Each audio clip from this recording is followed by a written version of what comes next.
Number 3. 1, 2. Hey.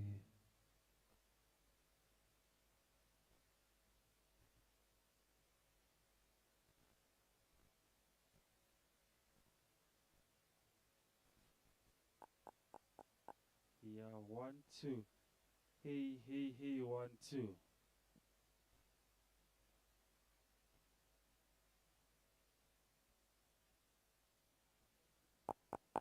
Yeah, 1 and 2.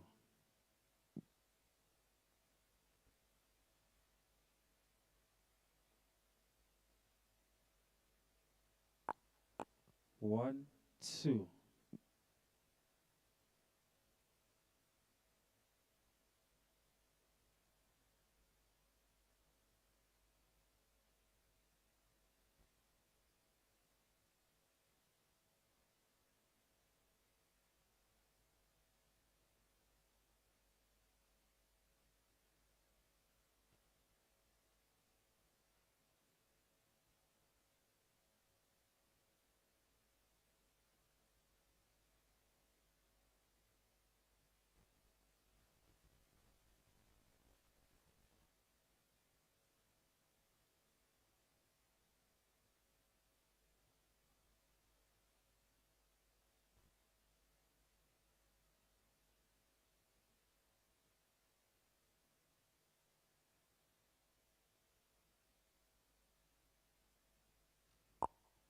Yeah, 1, 2. Hey, hey.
Uh, may I kindly ask that we take our seats so that we are able to start in earnest. Um,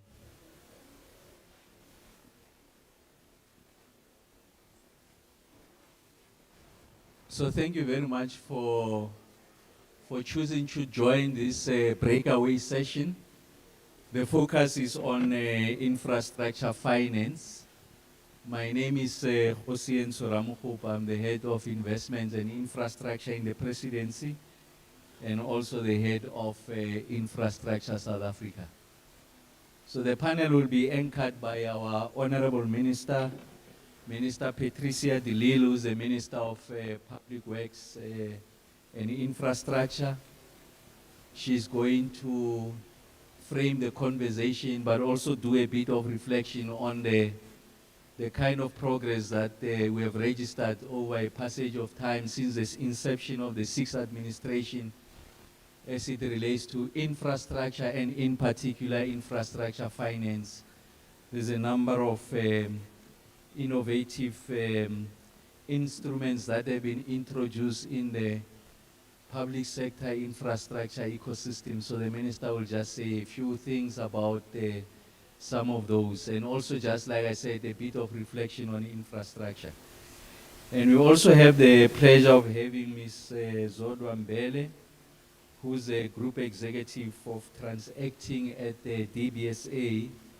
As you know, DBSA is one of the preeminent players in the infrastructure financing space and delivery space. They are working very closely with government on the delivery of social infrastructure, the financing of social infrastructure. So we're going to have an insider's view on some of, if you like, the challenges that are confronted by MDBs, development finance institutions like the DBSA, but more significantly, what are the kind of solutions or solutioning to the problems that in the considered view of the DBSA will be opposite to resolving the problems. And then we also have Mr. Manale Ratsuma, who's currently the Director General of the New Development Bank, the NDB. Of course, is one of the multilateral development banks. You know, it is birthed out of the BRICS initiative. So also a bit of reflection from the perspective of the MDBs, of course, in particular the NDB, where they see the opportunities, some of the bottlenecks that requires attention and resolution. So the conversation is going to be very progressive in a sense that it doesn't just highlight what the challenges are, but from the perspective of the panelists, what some of these opportunities are. And then we have Mr. Ndabezi Tamkize, who's the former Chief Investment Officer at the ESCOM Pension Fund and the Pension and Provident Fund. I'm saying the former, just the recent past of his history was the CIO there. So our view is that we need a diverse view of articulations, at least on the panel. You know, there's conversations around the revision or amendment to Regulation 28 of the Pension Fund Act, what the attitude of the pension funds are, of course, in his previous capacity, but also he used to represent the voice of the organized pension funds, but someone essentially who is now on his own. And I'm sure that is going to to be a bit more, if you like, comprehensive in articulating what these opportunities are, challenges are, and how best we can unlock that environment going into the future. And then there's a bit of dynamism to the panel here, because you can see it's finance-centric. Of course, Minister present a policy perspective. Our colleagues, the three colleagues, really embedded in the financial fraternity of infrastructure financing and funding. But we also have Mr. Wasim Karim, who's the CEO of the NYDA. As you know, the primary mandate there is around the youth empowerment, the growth of young people, the contribution to the economy. So his perspectives around the opportunities that he thinks should be made available to young people, but of course the issues around financing, which can be prohibitive to the participation of young people in that space. So we have approximately 50 minutes to do this conversation. I'm going to, at a later stage, just invite some of you from the audience just to provide a perspective, ask questions, make recommendations. We're going to make it a bit more conversational, hopefully exciting, but also informative, and also getting to know what government is doing, the strides that exist there, and how we can continue to build this cordiality, if you like, with the private sector to advance the strategic sovereign agenda of the country. As you know, the President unveiled the Economic Reconstruction and Recovery Plan, which is really one of the three prompt responses to the pandemic, that is COVID-19. So the ERRP articulates 6 interventions. Chief amongst those that are relevant to this conversation is about unlocking 1 trillion rands of infrastructure investments in the next 4 years. And in the course of that, there has to be some degree of reforms in relation to addressing the permitting and licensing issues that prohibit, if you like, the acceleration of delivery of infrastructure and its financing. There's issues around jobs, there's issues around attaining energy security over that period of time. So, like I said, it articulates those six interventions. So the conversation is in the context of the ERRP.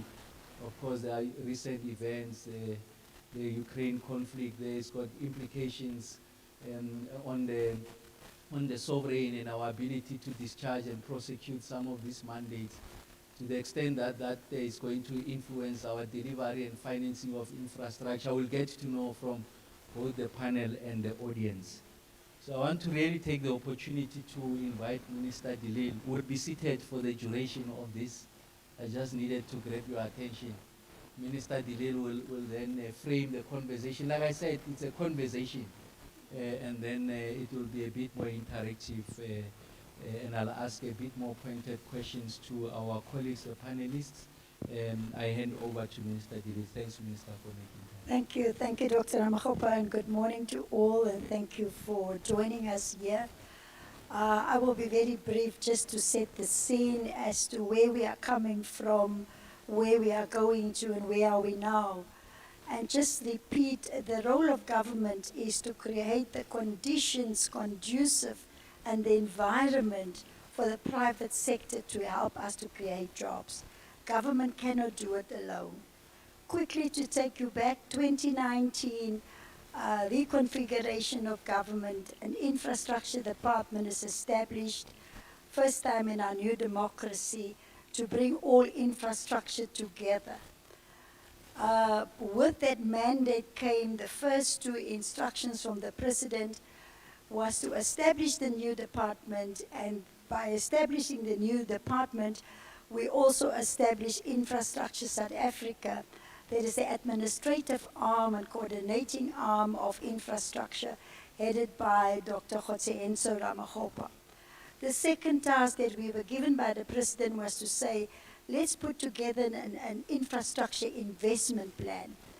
And we started that process by going around the country, all 9 provinces, all departments, state-owned entities, all 3 spheres of government, just collecting some of the infrastructure projects that were in the system across the country.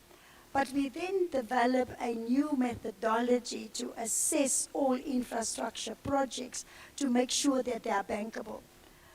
We put the 200 projects through the new methodology, which we call the strategic investment system. And only 62 of them were bankable, or we had to further make them bankable. And then once we have done that, we then gazetted the projects, 62 of them. And by gazetting the projects, the advantage then is, as strategic infrastructure projects, they qualify for a faster implementation in terms of the Infrastructure Development Act Schedule 2. So then, of course, we all know that our fiscus is not in a good space, and we had to go out and also go and look for funding. We had our first symposium, international symposium, in June 2020, where we raised about 304 billion rand. Thereafter, we continued to look at what are we doing differently this time around with infrastructure.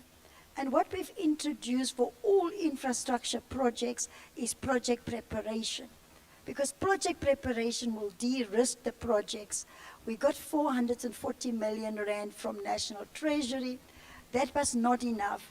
And again, we went out to the market in November of 2020, and we asked the private sector to sponsor or to support 23 projects to do the project preparation. We were very successful there then.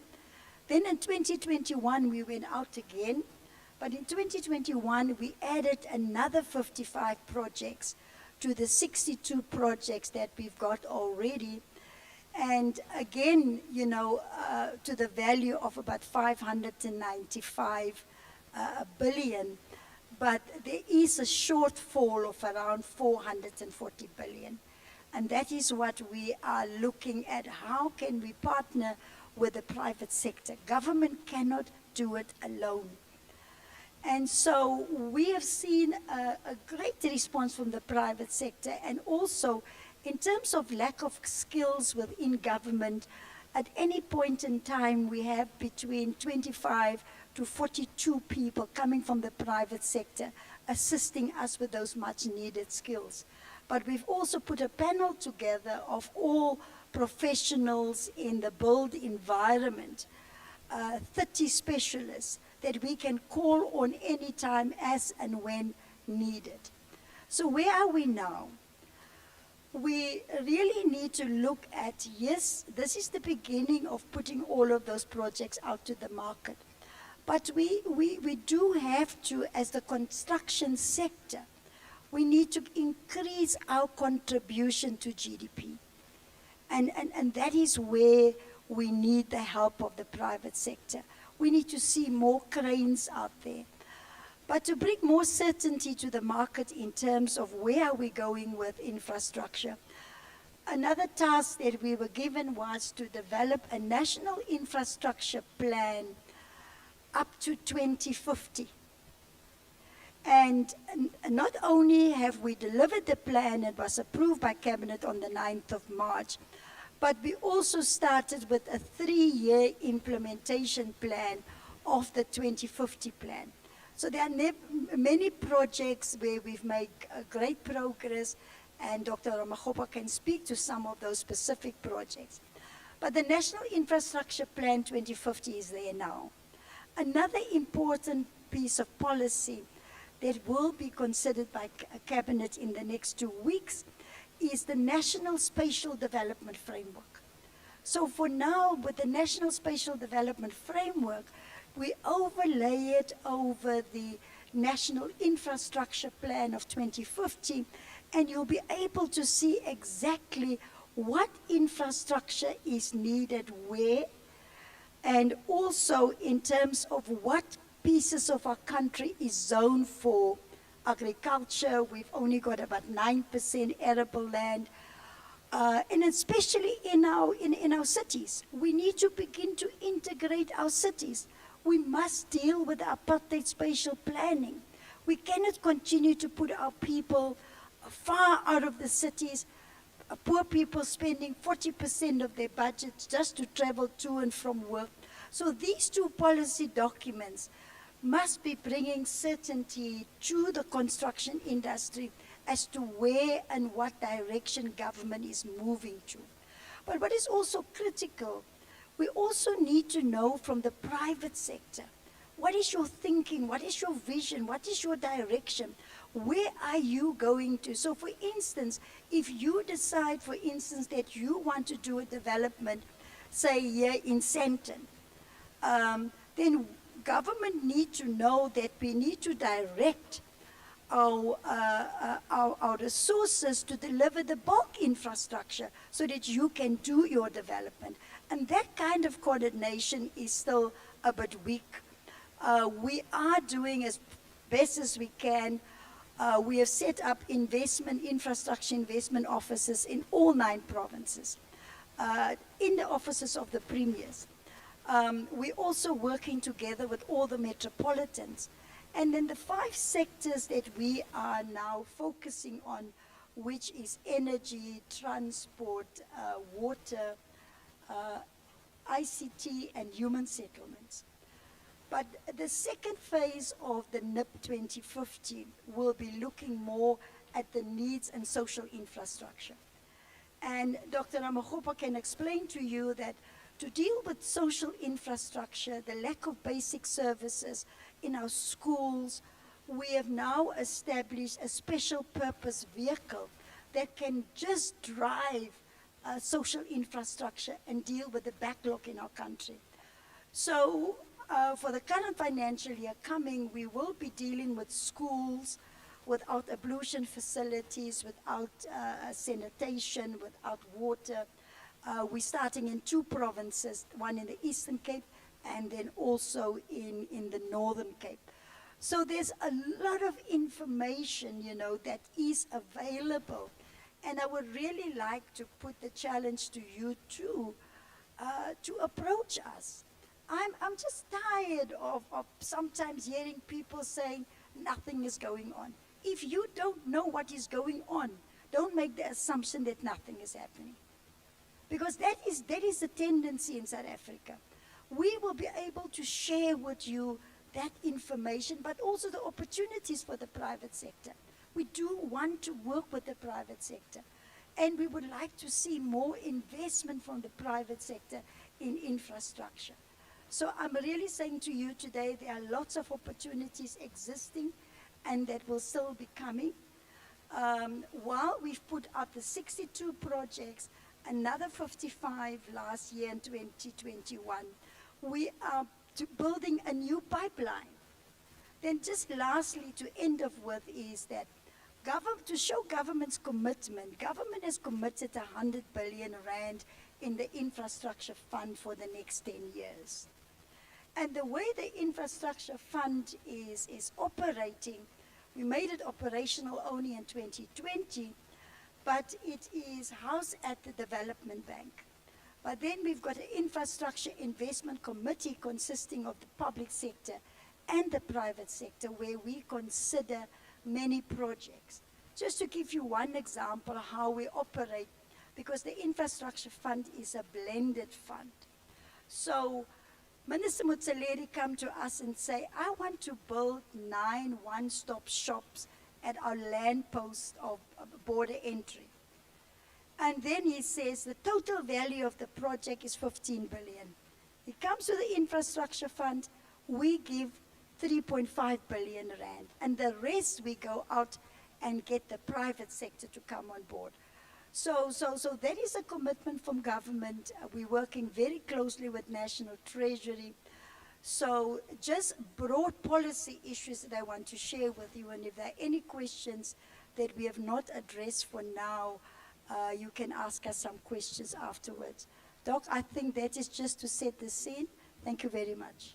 Thank you very much, Minister. I think one of the biggest takeaways from what the Minister is saying is just echoing the panel discussion during plenary by the CEO of Discovery to say we need to change the narrative And the minister makes the point that there's a significant funding gap in the financing of infrastructure in the country. So the NDP says we should be, gross fixed capital formation should be about 30% of GDP. And you heard Ms. Mahanyele making the point, or someone else was saying now we're sitting at 13.7%. So there's a need for us to canvass private sector participation. So I'm going to put the following question just to Zodwa and Monale, and I'll provide a variant of that question later to Ndabe there. What will it take for the MDBs, the DFIs, to bolster their participation in the financing of public sector infrastructure? I know you're already active, but what additional things you think are necessary to make that possible going forward so that we're able to close that funding gap? I'll give to Sizoda, and Monale will follow on the heels of that. Thank you, Bill.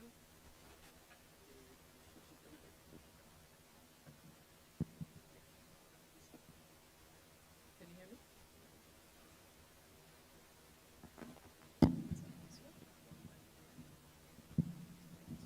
Thank you.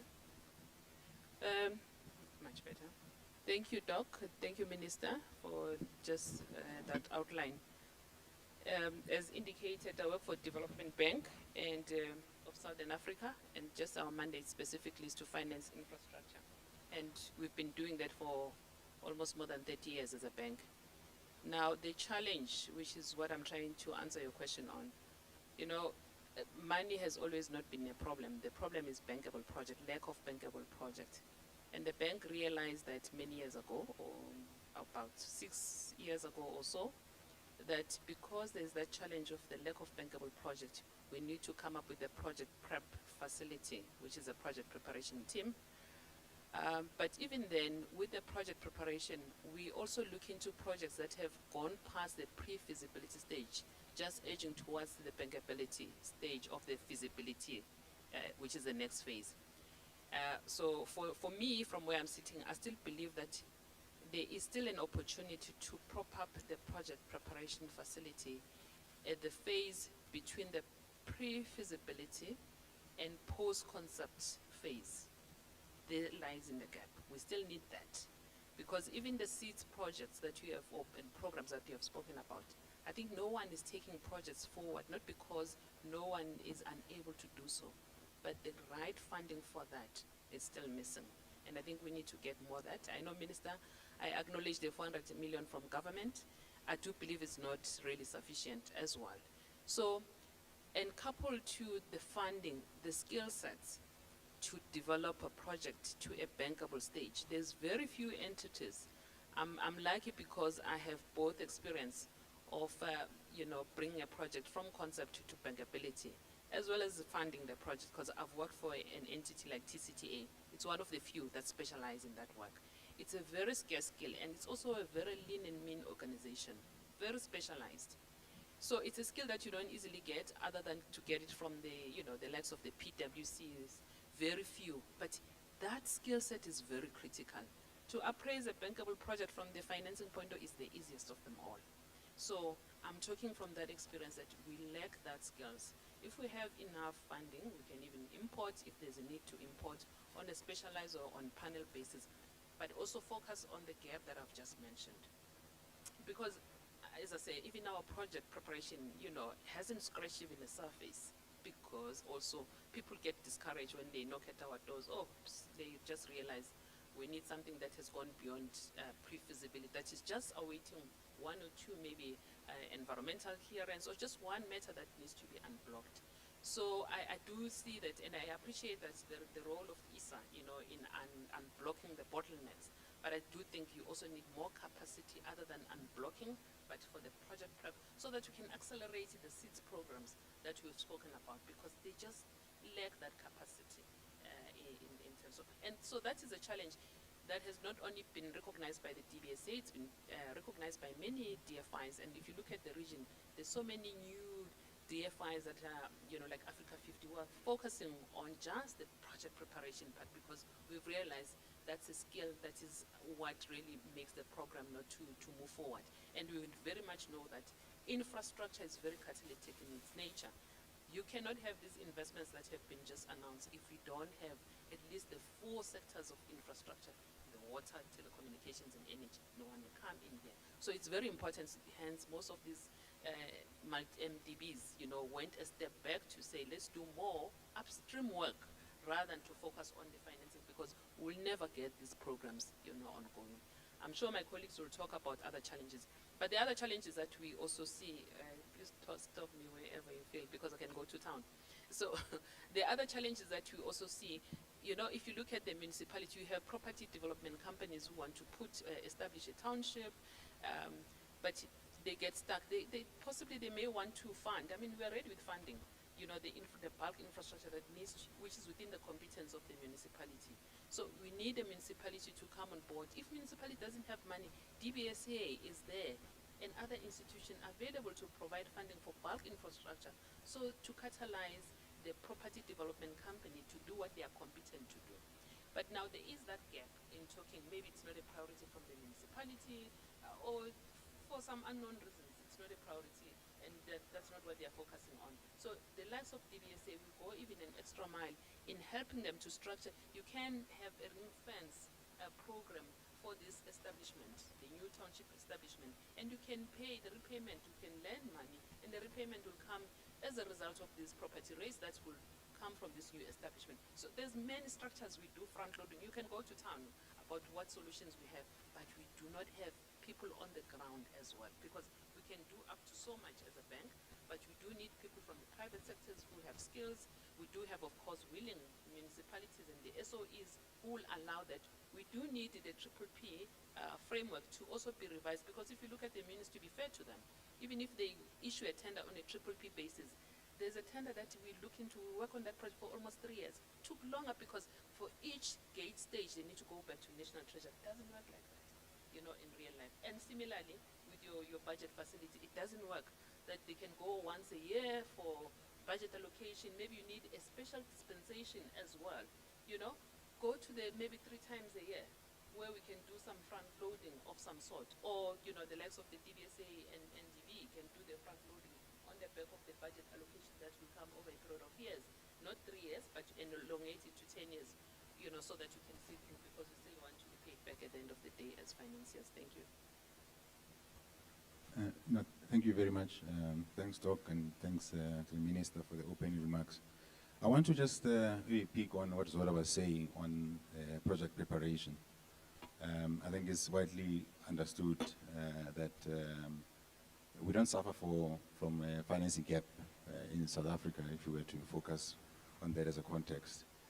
Our conversion rate is a big issue here. I think there are multiples of projects that have come through in number of discussions and planning, but the throughput has been very low on the basis that project preparation financing is very scarce.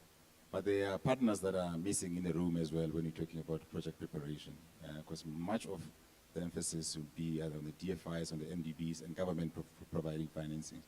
There are financiers that participate on financing of projects, but don't have any skin in the game in the preparation. And I know there's quite a few bankers I've seen, commercial bankers that I've seen in the room. When projects are ready, they're always very happy to come and pick up and participate in the structuring of this project, but they're missing in the room when we're talking project preparation. Pension funds as well, I'm sure you will touch on this, with the reforms that have taken place of putting, as part of Rec 28, infrastructure on there. Imagine that's driven by the industry with their interest in participating in projects. But they have to also bring skin in the game with the project preparation. I think that will just increase the volume of projects that will be moving through the system at any given point. But the point I wanted to also touch on is on the importance of policy decisions and direction. And I want to illuminate this point with the last few years where there has been conversations and the establishment of ESA in terms of trying to debottleneck, so to speak, some of the projects that have been stuck. And as the NDB, a new institution, maybe in South Africa, we've essentially scaled up in the last 4 years, 3 years or so. Our initial assessment and observation was that many of the projects cutting across energy, water, transport, ICT were stuck because there was some either one policy issue unresolved in some form or the other, right? And I wanted to put a positive spin on how much we have seen in terms of progress in the last few years. Today, we're talking in the ICT sector. The issue of spectrum somewhat has been resolved. I can share with you that the NDB is behind some of the transactions that are going to enable investment in the sector on the back of the policy resolution. In the water sector, we're talking about projects like Mekwap and Full Flay in the Berg River that has been stuck, Zola, you know, during even your time at TCTA when I was a board member there. Those projects were forever. They pending either National Treasury having to partially finance some of the projects to at least enable them. Today we're talking TCTA is moving on because Treasury has provided some support, moving on to seek financing. NDB is talking to TCTA to finance some of those projects. In the transport sector, Transnet for a while has not been able to do much in terms of project. The NDB is sitting behind projects that are currently moving because there has been some reform of sort, new management coming through at Transnet. Things are moving. Transnet is becoming more and more progressive in thinking about off-balance sheet financing of project in energy. The stumbling block in many of the projects that we would have seen, either at ESCOM level, requiring guarantees. For many, many months, we've been going back and forth about guarantees. Now we say some of the projects, i.e. the battery storage has got guarantees and starting to move. There's prospect that in the foreseeable future, we can literally start with the actual implementation of the project. The CSP came through earlier on in the forum as one that has been stuck for a long time and has been resolved. And now we are participating in some form or the other as the bank. But I'm using this example just to illuminate an extent to which things are moving through the system. I think to the minister's point that I think you can get drowned in the pessimism about things not happening and lose sight of what has been happening over the last maybe few years on just some programs starting to move through. But there are those that also are quite catalytic they seem to be a big issue for government to resolve. And then Sandra is a case in point. I mean, if Sandra was to show you their pipeline running into billions and billions of rands, that a decision on e-tolls, how much of that will unlock investment? I mean, we also there as an NDB have got a program that has been stuck because, of course, the going concern issues around Sandra. And it's a very simple exercise and solution. I mean, it's clear that at the policy level, there may be some paralysis. I mean, a conversation about the petrol levy at the moment for financing Sandra on the e-toll program is potentially far-fetched, given just that, in fact, if anything was to happen, is that the petrol levy has to be scaled down. So why can't we just put the burden on the debt that was taken on the e-tolls on the fiscus? Everything else has been put on the fiscus. If SAA is coming through with requiring some business rescue of any form, where do we go for rescue of SAA?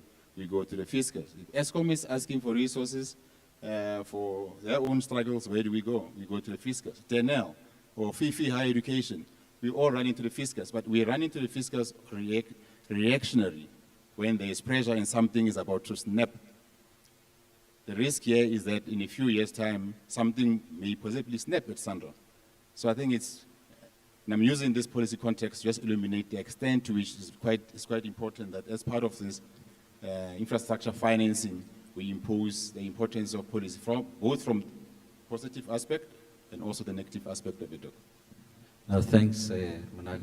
David, just coming back to you, I mean, there's been a public discourse around the need to amend Regulation 28 of the Pension Fund Act to allow greater participation of the pension funds in financing infrastructure. Is that really the problem? And what is the appetite of pension funds to come into the space of public infrastructure for purposes of financing? And what are the kind of issues that you'll require to be resolved to increase the appetite of pension funds to play in that space? Yeah, thank you very much. I think talking in my current context as a chairman of the Asset Owners Forum, South Africa, which we formed with a number of pension funds to be able to invest in infrastructure and other real assets, representing assets of probably 2.7 trillion rands. So there is that impetus to invest in infrastructure, clearly starting with the needs of the members of those pension funds, not throwing good money after bad, and making sure that there will be returns, there'll be acceptable risk, and we'll be able to drive impact. There are pension funds that were already breaching some of the, or about to breach some of their Regulation 28 limits, the previous ones. So certainly increasing those limits from 15% to other times closer to 45% makes a lot of sense. It enables those pension funds that were already were invested in the private markets to be able to continue to do so without hitting any of those limits. But obviously, we're not expecting 45% of pension funds to be invested in this. This is more an upper target, an upper limit that allows pension funds to scale up significantly without worrying that if the other traditional assets were to fall for any reason, there could be war happening, there could be COVID, there could be whatever. You don't want then those unlisted assets to shoot up and exceed 45%. So I think it's definitely helpful. And there are some pension funds that were already at their limits, but there are a number of other mid-sized pension funds that have not started investing in this. And that's why we created the Asset Owners Forum. We wanted to be able to have that peer-to-peer learning, something that will allow pension funds to be able to invest in infrastructure without paying exorbitant fees in conducting due diligence, and also to just breach that information gap and that information asymmetry. So I think that goes a long way. So Regulation 28 helps, but I guess also making sure that the pension funds are able to invest confidently in the space is going to be the thing that ensures we invest a lot more. Maybe let me nuance it and put more emphasis on the fact that there are issues of risk management, issues of capacity, and issues of governance.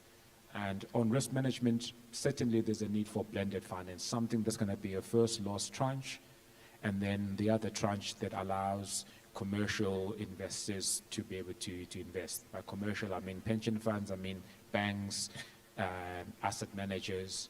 So that's why even in the Infrastructure Investment Committee, where I also serve, we've got even the likes of Batseta, ASISA, and banking associations in South Africa. So having that would really go a long way. Government, and by way of illustration, you can have 100 million rand that you're just going to give in grant finance or whatnot, or from the fiscus. And that's it. That's the only thing you can do with that 100 million. But if you use it as a first loss tranche, you can probably scale up and get 1 billion rand. Now, with that 1 billion rand, you can do a lot more. And the 900 million is going to be coming from the private sector. So I believe it makes a lot of sense to be able to use whatever money coming from the fiscus or from the infrastructure fund or whatnot in an intelligent manner that that actually augments what you can do. So that's something that has to be done, and be clear as to which projects are going to be participating in that, because that would actually de-risk the opportunity and make pension funds invest their money without jeopardizing the interest of their members. Construction risk is an issue. So who's implementing is important. Sisodwa has mentioned that we need skills to take something from concept to actually a bankable stage. But even when you are implementing that, constructing that project, you need people who are capable to do so. You need proper governance so that there won't be issues about who got the tender, who didn't. You also need to also be able to protect those infrastructures so that you don't have people who are going to come and disrupt that construction. So if I know that there's going to be that disruption, if I'm safeguarding assets of a pension fund, I'm going to wait until you've actually successfully built that infrastructure project that you were talking about. Then I can say, okay, now I can see the cash flows, and I can see that the government has put the necessary protection of the infrastructure as it's being built that needs to be done. It's not just about protection, it's also about looking at social factors that contribute to that risky environment. There need to be clear frameworks, either the PPP or even in low-hanging fruit. I'll tell you things like student housing. You probably don't need government doing much work there. You've got the private sector that understand that area very well, and you can build that in an unlisted space and then list it on the JSE, and you can catalyze retail funds from unit trusts, from balance funds, and from REITs, real estate investment trust. So those things should be done, but there should be clarity. Government tenanted buildings, we should not be languishing with 3-year and 4-year contracts when we know for a fact that government is not going to move to Sandton even if there are vacancies in Sandton. So why be in a space where you're going to be there for a long time but you don't have long-term leases that can allow people to greenify those buildings, repair the lifts, lobbies and loos, and do all kinds of things, and then know that actually there's a clear framework for approving leases, that there shouldn't be question marks. Because when there are question marks, you're not going to get funding for those things. And again, it should not be going to the fiscus, some of those things. The private sector can easily do that. So even while we're waiting for big projects in water, big projects in one-stop border post or whatnot, there are some low-hanging fruit that you could be doing and actually demonstrating that we are doing the right things. We are actually listening to what the private sector is saying. And I think while we are waiting, we've got this saying in Zulu that umfundisi ulindwa ngeculo. So you wait for the preacher by singing. So just to translate it loosely. So while we're waiting for those big projects, there are smaller ones that can actually demonstrate that we're in the right spirit here, that we've got new ways of doing things. And that will make people then be able to risk even bigger sums of money because there are no longer questions about governance, there are no longer questions about commitment to all of those things. So I think we can do a bit of self-help here by doing those things that will inspire confidence. I must also add something about some of the risks that materialized last year. Thank God there was Sasria, and thank God some people were insured so that you can actually capitalize on Sasria. Well, with my risk background, my question is, do we still have funding at Sasria after we've paid for everything? So some of the things let's make sure we replenish, because if I'm going to be putting funding and saying something else happens, I'm going to be saying, well, is there going to be any money going forward? So if you look at those things, those are the questions that any investment committee, any CIO in a pension fund is going to be asking. And let's make sure that we deal with them. And lastly, capacity. We keep on top of the capacity. Even the president does say that we have a problem with capacity. I think in layman's terms, in business terms, it's basically a war for talent. And we've known about this. So how can you attract and retain talent that knows how to take projects from start to completion? How do you retain them? It might not just be about money, but it could be other things. It could be about having clean governance and all those other things. So this whole issue of capacity, let's address it head on, because it could actually stymie even our best laid plans. Thank you very much. Coming to Wasim, I mean, when we left the last exercise, there were many companies announcing big sums of money, run in tens of millions of rands. When we came here, Minister Delil, in her opening remarks, did reflect on the investment pipeline to the tune, the initial one, 340 billion rands.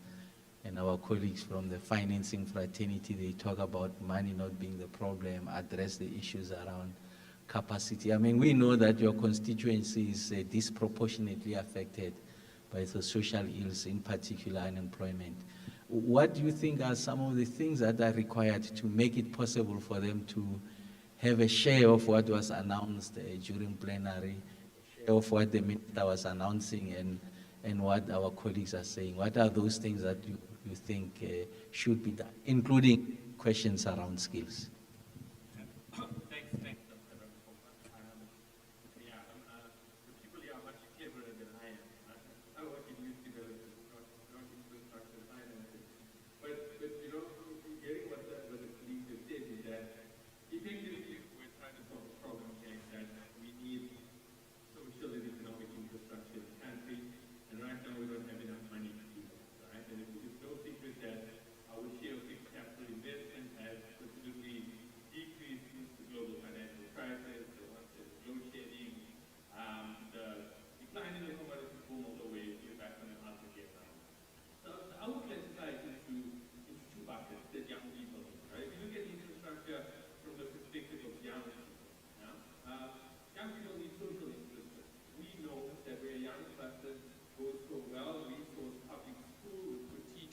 they're able to perform better, they go to university, they become an employable young person, they become an entrepreneur. Yeah? Now, social infrastructure is not necessarily something that will give you a return on investment. If we're perfectly honest with each other, building a school for the private sector is not going to give them a return on investment. Yeah? But it's something that gives a long-term social and economic value to the country as a whole. Yeah?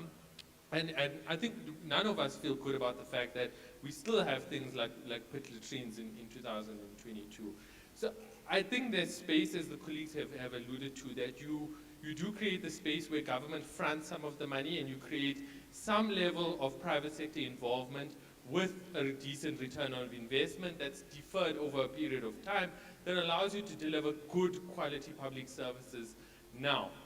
But in addition to that, I don't think we've gone far enough in saying how much can we get from corporate social investment. We've spoken about corporate social investment and we've had 1% of net profit after tax, but for how many more years are we going to continue to give out blankets on Mandela Day and do things like that? But I think the Solidarity Fund started to show what can be done at scale between big business, labor and government working together. So if we had an identifiable pipeline of social infrastructure projects, yeah, and we could put together a fund and we could have this agreement or trade-off between government and business to say, let us pool funds together, not for a financial return on investment, but to address real societal issues that give us long-term value as the country. The second element is, and I'll touch where my colleague left off, is socio-economic infrastructure. And this is where I think we start to see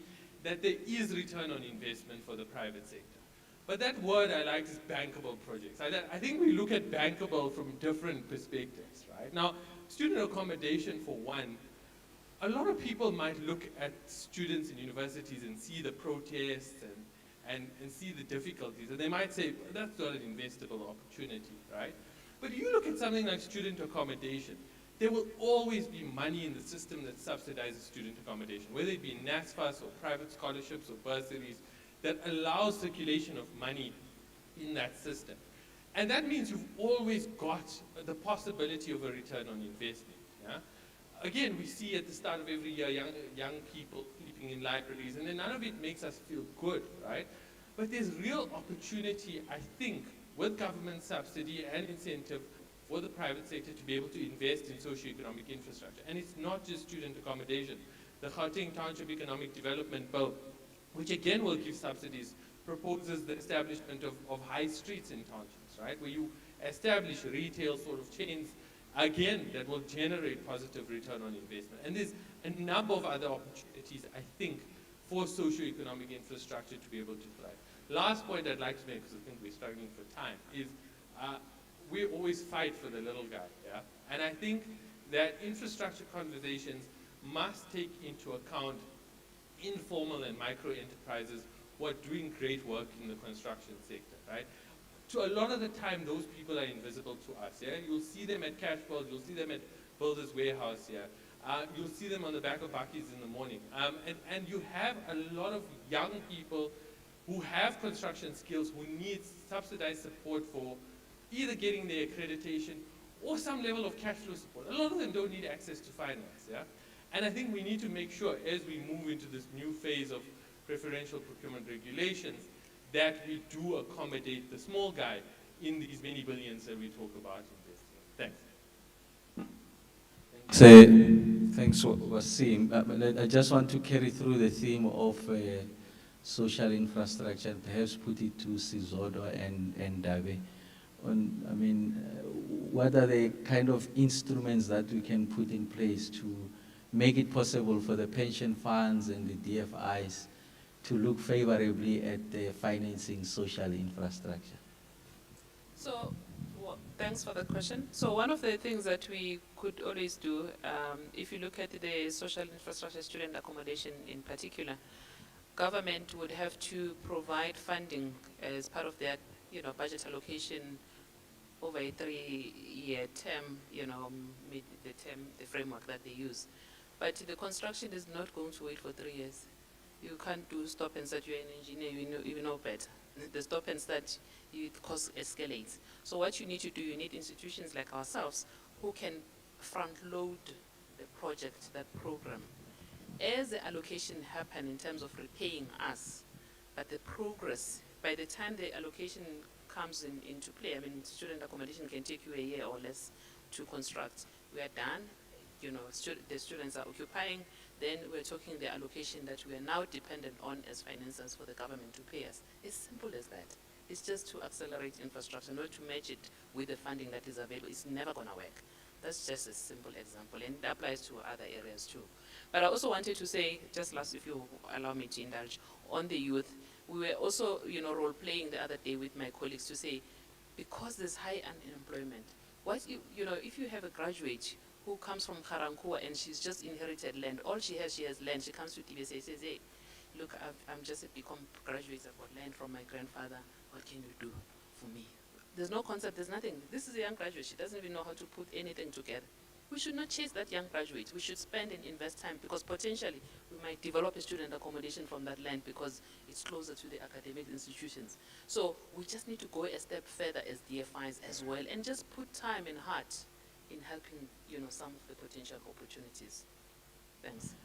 Ndabe, on the pension funds, there's young people, yes, yeah. Minister, you want- Yes, I was going to say I want to commit to meet with the young people. And let's spend a half a day and we listen, because that's what we are doing now. We are listening. And then together with the young people, we can discuss the way forward. I will commit to that for the young people. But just on student accommodation, currently there is the value of 3 billion rand for student accommodation. The infrastructure fund made available 900 million rand. So it's also a matter of asking us, where is this happening? Who is doing it? Where is it? It's not just announcements. We pass the days where government make announcements. We only announce a project when we go there and the people are on the site there. There's a foundation and everything. The second one is that, you know, the emphasis must be on how do we rebuild our country? Not how government rebuild our country. How do we all rebuild our country? I think that is the message that has come through this morning, even from the President. Yes, there are lots of problems. I don't like this word challenges. There are problems, major problems. But it needs to be solved by all of us putting our heads together. And also, like we have done in 2020, we made an assessment of infrastructure as a whole in our country. You know, our country is littered with unfinished projects. And we've got a list of that. They need to be finished. But we also look at the role played by implementing agencies in this country. And look at their record of implementing, supposed to be assisting government as a developmental state. Same. I can give you a list right now of hundreds of projects of government that's stuck with implementing agencies. And a lot of government money disappearing from implementing agencies. So we need to look at the whole system and how we overall the whole system. I just want to say the issue about leases. We have announced that currently government is spending 5 billion rand a year on letting in from the private sector. 5 billion. From our own government-owned buildings, we're only getting in about between 60 and 80 million rand a year. So this is the program that we have announced and that we are now in the process under the leadership of Dr. Ramokgopa to implement. We've come with a concept of refurbish, operate, and transfer government buildings based on a 20 to 25-year lease. then government will guarantee that we will find the government accommodation and department that need office space that will go into those buildings. So we've identified 5 in Pretoria that we are starting off as a proof of concept, as a pilot very soon. But while we are doing that, we are identifying another 200 government buildings where we can do the same process, refurbish, repurpose, operate, and transfer. So we are dealing with the issue of leases. What we're also dealing with as government is that we are terribly being overcharged as government. Where a square meter is in Pretoria can be 90 Rand per square meter, government pays 300 Rand per square meter. Put our foot down, we said no more. As from the 31st of December, no more month-to-month leases. Come back and come and negotiate a reasonable rate. That's why we're spending that 5 billion Rand of taxpayers' money. So what I'm trying to say here, and why I'm trying to illustrate just using these 2 points, I think the brains trust of South Africa, we are so blessed with good people in the private sector, in government, amongst our young people and civil society. It's a matter of saying, yes, we've identified all of these problems, and I've listened and I've made a note of all of the things, but if we want to start addressing those problems, let's come with specifics. And let's deal with them one by one. And that is why Dr. Ramagopa and myself is there. We've got an open door. We have unblocked many projects.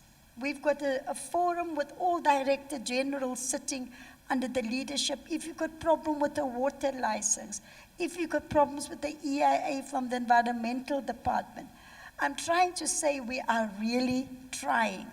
But we even want to do better. And we can do better if you engage with us, because perception becomes reality later on. And again, to come back to what we got out of the plenary this morning, is how do we change this narrative?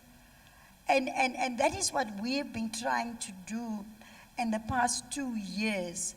We've got a massive trust deficit between government and the private sector. We're working on rebuilding that trust. But then we need to engage more, and that is why we are telling you here today, please engage with us for the sake of our country. For the sake of the young people that is sitting there, we need to engage more. Thank you very much. So we know that the pension funds really is patient money. So the minister talks about sweating government assets and paying off over a period of time through leases that could be 20 to 25 years.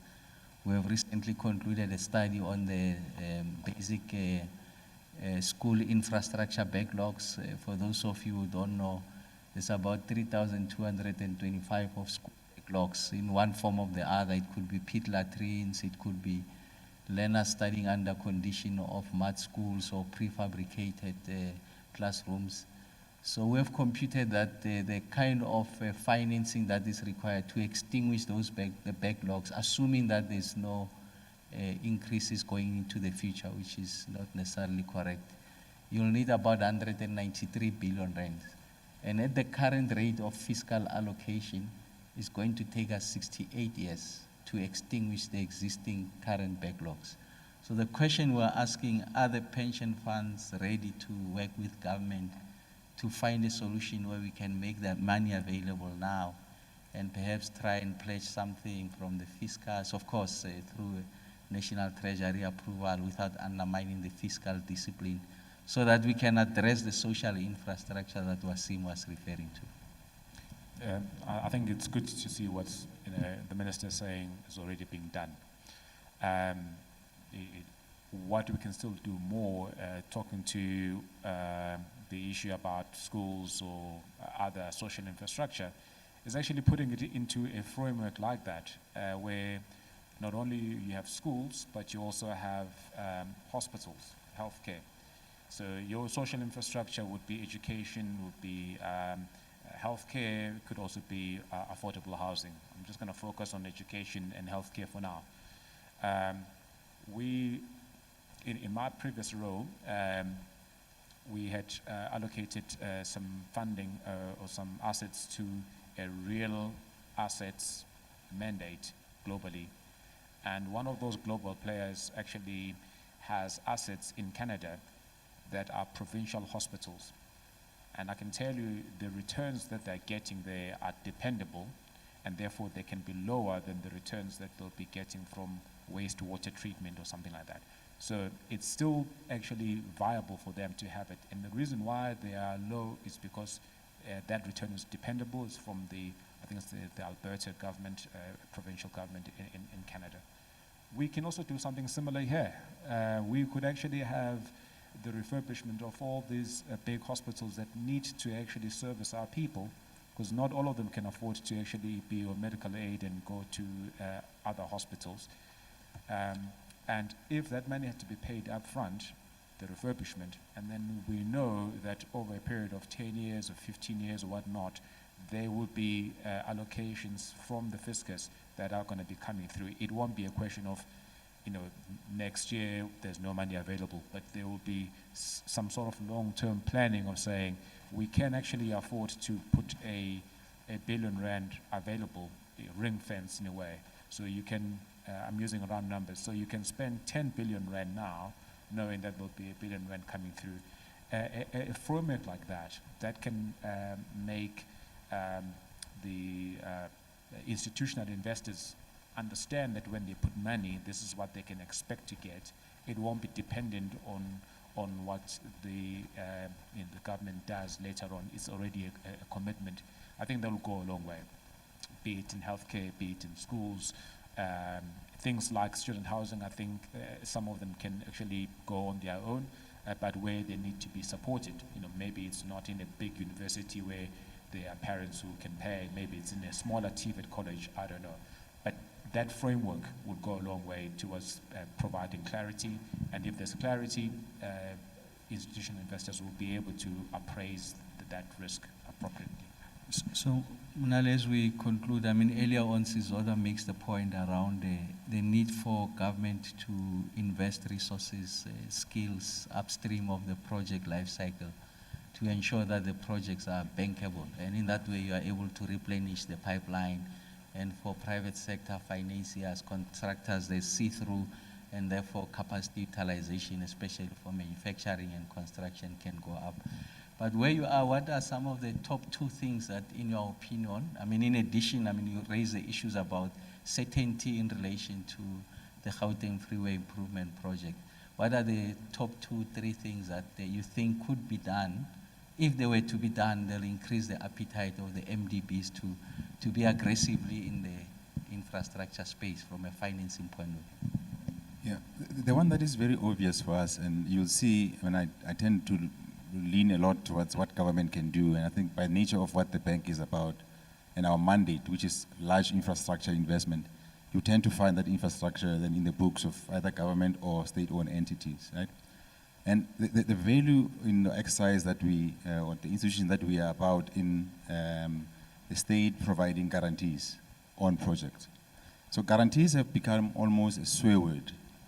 And they have become a swear word because they in the maybe recent years have been used as a rescue mechanism for entities that are ailing, right? So banks are not able to give an entity working capital, and therefore the state has to come in with a guarantee, and that unlocks. But guarantees are not supposed to be about that. It's supposed to be a credit enhancement. What that does, then it lowers the cost of debt for the entity and enables it to do infrastructure investment cheaper. And I'll illuminate that with an example. If a state-owned entity was to go to a market today on the back of its balance sheet, right, on a 10-year borrowing, it may end up with 3 months JIBOR plus 400 basis point plus. It comes to us on the same guarantee, we'll probably price them with 3 months JIBOR plus 100 basis point. A massive, massive saving that obviously positively impacts on their balance sheet. So what has happened over the years is that when you say guarantee is okay, it means then the entity is struggling. So we need to change that narrative. I mean, there was emphasis on the change in narrative. We need to change that narrative and go back to the basics and think of entities that at least are coming through the last few years where they have struggled. And yes, for good reason, lenders were shying away from those entities. And think of the ones that are really looking strong and they've got pipeline of project, and think of the value of a guarantee and what that guarantee can do in fast-tracking and unlocking investment from where institutions like the NDB sit. But it doesn't end there then. Then it means that then if you follow the same thinking and you think of the renewable energy programs, how a power purchase agreement has done in unlocking a whole new sector, right? Underneath there's a guarantee, be it of a different form. And those that are progressive, I've touched earlier on about some entities that are now starting to think of off-balance sheet doing concessions to enable projects. That concession becomes a credit enhancement for an entity like the NDB to be able to come through and provide financing. I think more and more, if we start thinking and building along what is already in place, so we don't have to invent a new wheel. I think all of this system and modalities already exist for lenders to be able to leverage on. Wasim, just your constituency, I mean, what are the top 3 things that can facilitate their participation in the infrastructure space, access to finance? I mean, you talk about black industrialists, but what are those hurdle rates that, in your view, requires attention, just from the perspective of young people, so that there's greater levels of diversity in relation to participation in some of these mega government programs? Yeah, I think it's a good question, right? I mean, we touched on one of them. I think, you know, when you look at youth development programs, you realize that trust between government and citizens is probably at an all-time low, right? And really just fulfilling your commitments is one step towards taking that to a better direction, right? So better quality public services and committing and doing what we actually say we're going to do will already start to address the issue here. But I mean, we've really become passionate about assisting micro and informal enterprises in bridging that gap, and being more and a lot of the times we think it's an access to finance problem. It's not always an access to finance problem, right? Sometimes it's a credit guarantee at a very small level, yeah, that allows us to be able to build these young entrepreneurs, build these young constructions, and it's also elements such as creating accreditation systems, moving up on the CIDB scorecard so you qualify for better work, you know. And the last point I'd like to make is that I think often we have these broad conversations at national level, right? But for me, economic development starts at local government level. And if you take long to zone projects, if you take long to grant licenses, that's where you start to kill economic development and economic growth. And if we can have better working relations between national, provincial, and local, and the ministers touched on it, to unlock those barriers, yeah, I think you'll see catalytic and impactful change. Okay, no, thank you very much. I'll give the last word to the minister, and I would invite her to, as she concludes, to also touch on, I mean, Dawe earlier on spoke about the risks associated with infrastructure in the country. There's an issue around leakage and corruption. And I think it will be responsible of us not to address that. And I know that government is doing a bit to address that. The Minister Dilili is championing that initiative in the infrastructure space and DPWI. I thought, Minister, you can share with the audience some insights on what is it that government is doing to attend to that problem. Thank you, Doc. Yes, corruption steals from the poor. And it's become a pandemic on its own in our country. And as government, we are pulling out all stops to put in systems that can detect and prevent corruption. So in the infrastructure space, I can recall when we went to the market 5th and 6th November of 2020 to look for project preparation funding. We said to National Treasury, 440 million is nothing. We need at least 1.5 billion rand per year. But we know you're not going to get it from the fiscus. And we put 23 projects, and the pension funds were there. And we said, these are the specific projects that we need project preparation funding for. And we got it. But the concern that was raised also was, what about corruption? So we have put together in the infrastructure space, in the built environment, an anti-corruption forum consisting of private sector, public sector, civil society, and our law enforcement agencies. The forum is chaired by Advocate Motibe from the SIU. We've got the Hawks on board, we've got the NPA on board, civil society like Anti-Corruption Watch and others that we have on board. And we meet on a quarterly basis. And the SIU share with us what investigations is in the system. People now report to us about corruption, and including reporting to us about one of the panelists raised about this mafia that goes around the country wanting 30% of projects. So to give you the peace of mind, we are dealing with corruption within the construction industry. And at the government level, government is always overcharged. That's why we're getting in more quantity surveyors to look at the cost of projects even before they start. And Dr. Ramagopa has got the skills within ISA that we can do due diligence on the whole tender process. But remember, the projects get implemented by the various government departments, not by ISA or by Public Works and Infrastructure. We are directing and we are monitoring the infrastructure investment plan on a daily basis. And I want to end off by saying that we put the 62 projects out to the market and we've pitched it internationally. We were able to raise 304 billion. There are vital social infrastructure like rural bridges. The President made a statement in his State of the Nation address that we must deliver 95 bridges in the next financial year starting on the 1st of April. Meaning that I have to make sure that we build 8 bridges per month to reach that 95 by the end of the year. We got the funding from National Treasury and from our provincial governments, because it's very sad for me to see how school children struggle every morning to cross those rivers. So then last year, we released another 55 projects. So I disagree that there's not enough bankable projects in our country. We've made them bankable.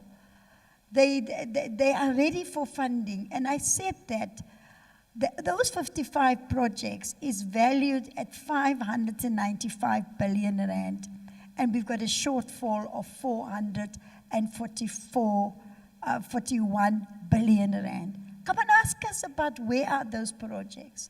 We will give you the details of all of those bankable projects so that you can assist us, so that we can partner as government. And there are many ways. They are not just triple Ps. I want to agree with triple Ps. National Treasury is busy reviewing the public-private partnerships because it is taking too long. But we're not waiting for the review. We've come up with methodologies of build, operate, and transfer. We are next month, in April, we're going to the market with a massive project to put PV, photovoltaic on all government buildings and reduce government's water consumption. We're going to the market with that project in the first quarter. And again, there we said the methodology as design, build, operate, and transfer. So that's why I say the The opportunities are coming and we can share with you. And I will talk to Dr. Amagopa afterwards how we can begin to, just on ISA's website, we can begin to upload on a daily basis for you which projects got funding and which of them are still in the pipeline. But corruption is a problem in the construction industry. And like we are saying that even within my department, we are doing due diligence on every single tender. Corruption is led by syndicates in this country. They're inside government department, they're outside government department. The private sector is not immune to corruption. It takes two to tango, and I think we need also the help of the private sector to help us to stop corruption. Thank you, Doc. Thank you very much, Minister, and let me take the opportunity to thank the panel for your time and insights, and also just to thank everyone who had been patient to listen to this conversation. Just to say that there's work that we are doing to support the private sector sponsored infrastructure projects. So essentially we support you in terms of bulk infrastructure, as the Minister has indicated and some of the panelists have indicated. Is the municipality that carries this responsibility to provide the bulk, but you know that the fiscal matrix and the balance sheet of municipalities have been eroded over time, and also the allocation that comes from the fiscus is contracted over a passage of time. And there's also competing pressures for investment at the local government level, and you find that a lot of private sector projects are suffering from the absence of bulk infrastructure provision. So there's an allocation that has been made. I'm sure you've read the speech of the Minister of Finance. It's about the 17.5 billion rand facility. So the intention is to support the infrastructure projects led by private sector. So if you want to access that, I'm inviting you to go to our website on infrastructuresa.org, and then we'll take you through. There's a template you just need to complete.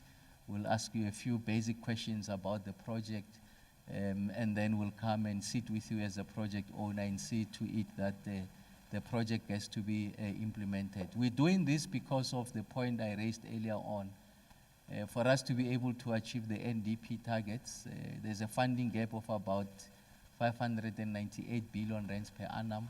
And in terms of the NDP, I think the expectation is that 2/3 of that amount should come from private sector. So the state will play a catalytic role. It will lead crowding private sector investments. We have included instruments like the infrastructure fund, and that's why I was asking the panel the appetite, for an example, of the pension funds to participate in the financing of social infrastructure. And the answer is emphatic. For as long as the following are met, there's an appetite to do that. So I'm making this point to just reinforce the message that was made by the panel in plenary earlier, is that we need to change the narrative. I think we are the collective shareholders in this country. The future belongs to all of us. We've got no other place to go to. This is our home. So we must protect, defend, and advance the interest of our country. And as the President has said, that infrastructure is a flywheel that is going to help us to recover from this pandemic, from the adverse economic headwinds. So we need to work together. So let me take the opportunity to thank you. We have come to the end of the session. I'm advised that we are all invited for lunch, and lunch is served on the ground floor. So thank you very much. Have a lovely day.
guys sit down.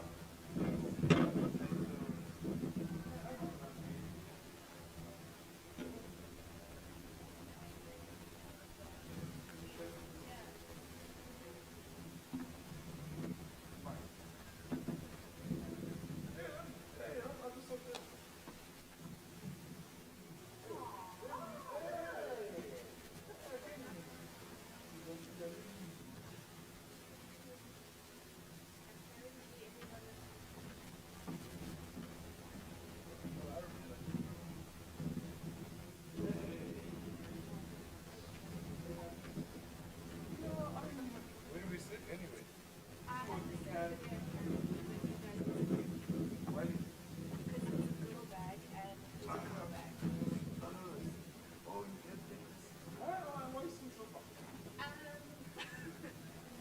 What's going on with you? What is going on with you? Yeah. Make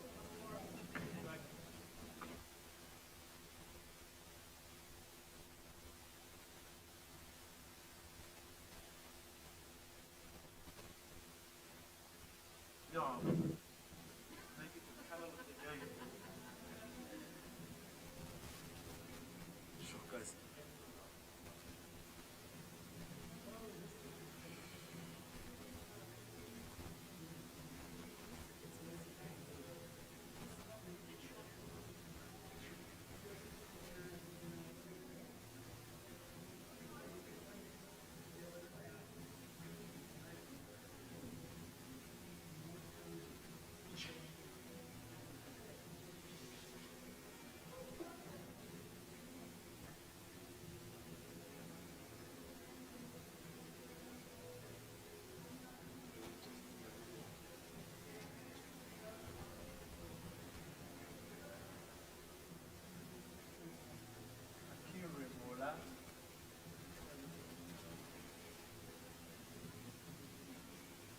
This is an hour, isn't it?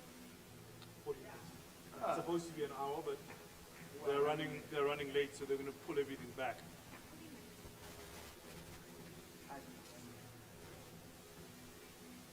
Some of these things that look good. I saw myself. I didn't know I'd come up with that. Dude, you make the video. I was like, well, come on, just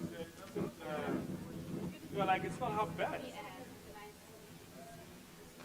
How is it?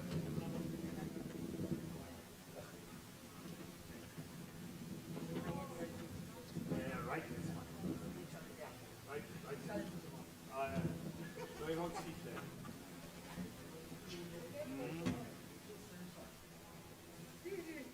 How are you? I'm good, and you? How are you? Like I'm What are you doing among these artistic people? I'm an artist. You're an artist. You're a play artist. Because the play she is very well. Yeah.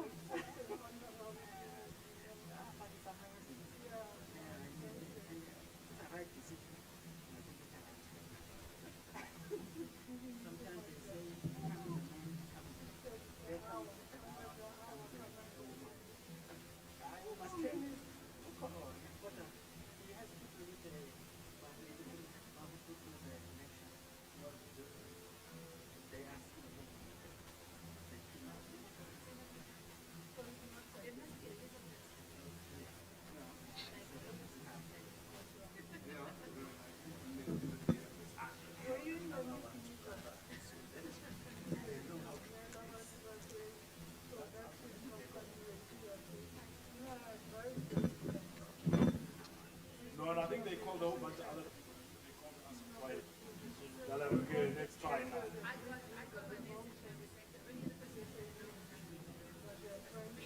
No, no.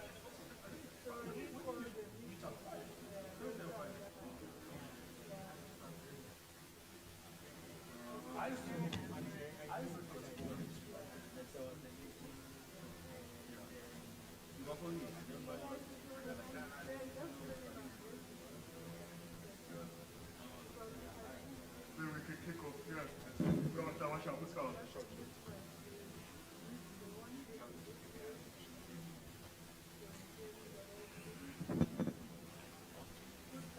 Thanks very much. Thomas!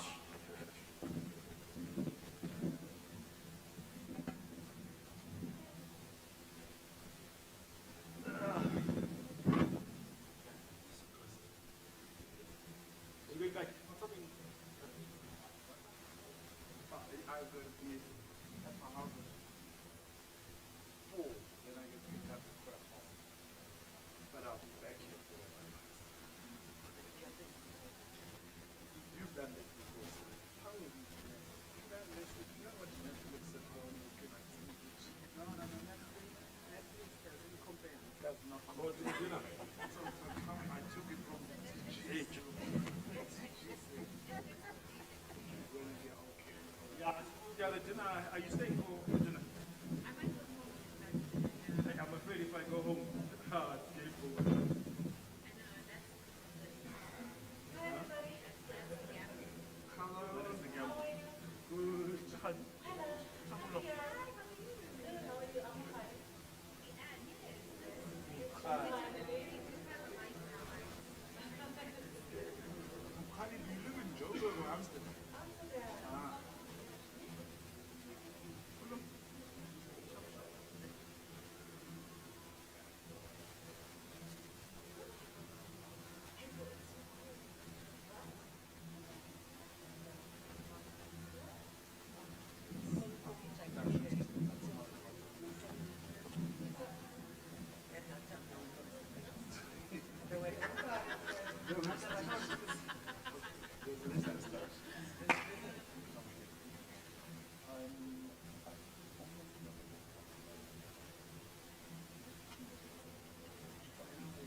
Which is the best relationship?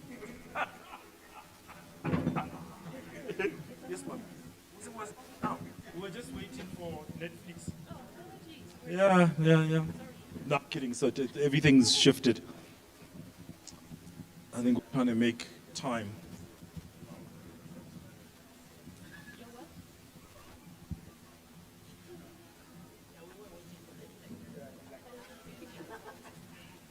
All right. Ladies and gentlemen, we're going to jump straight into it.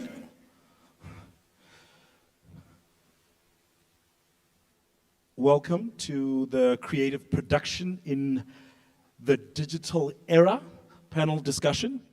All the panels have been shortened a little bit, so we don't have an hour anymore. We've got about 40, 45 minutes. So we're going to keep it brief and move it along. I'd like to start by introducing my fellow panelists. Shola Sani, who is the Director of Public Policy Sub-Saharan Africa. Welcome.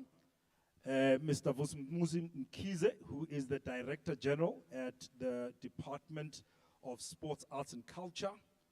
Kagiso Lidiga, who is an actor, writer, comedian, producer, director, just, an uber creative.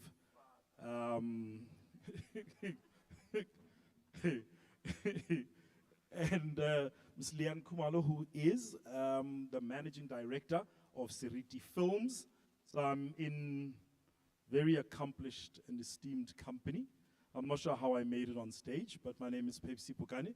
I'm an independent producer. So we are talking production in a digital era. Well, I'm not going to get into kind of the definitions and what it all means. I think we go straight into what the implications are for people that produce content.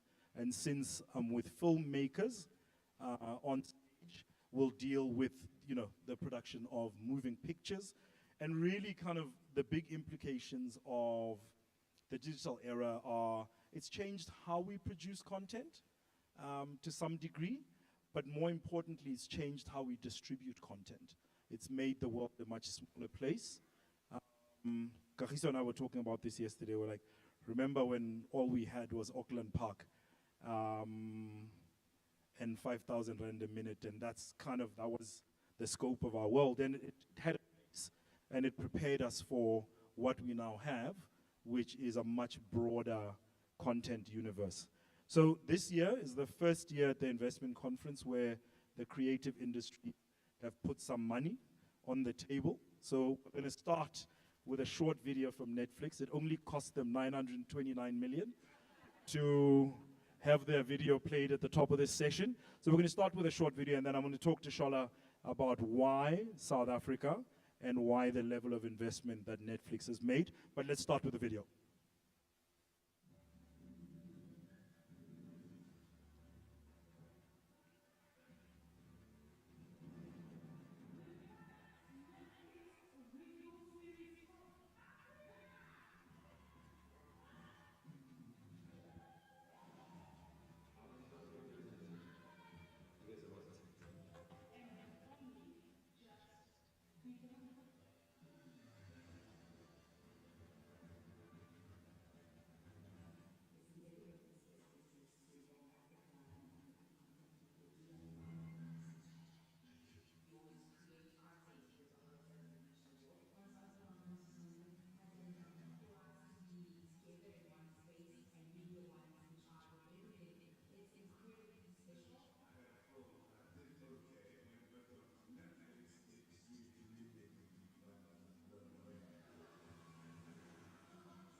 Awesome, awesome, awesome.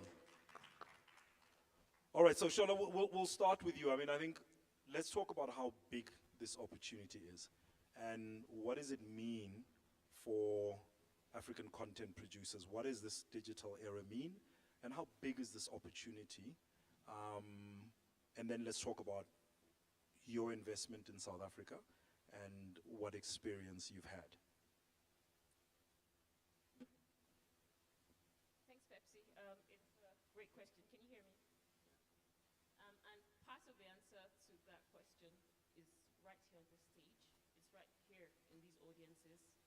We at Netflix have known for quite some time now, but it's about time the world sat up and took notice.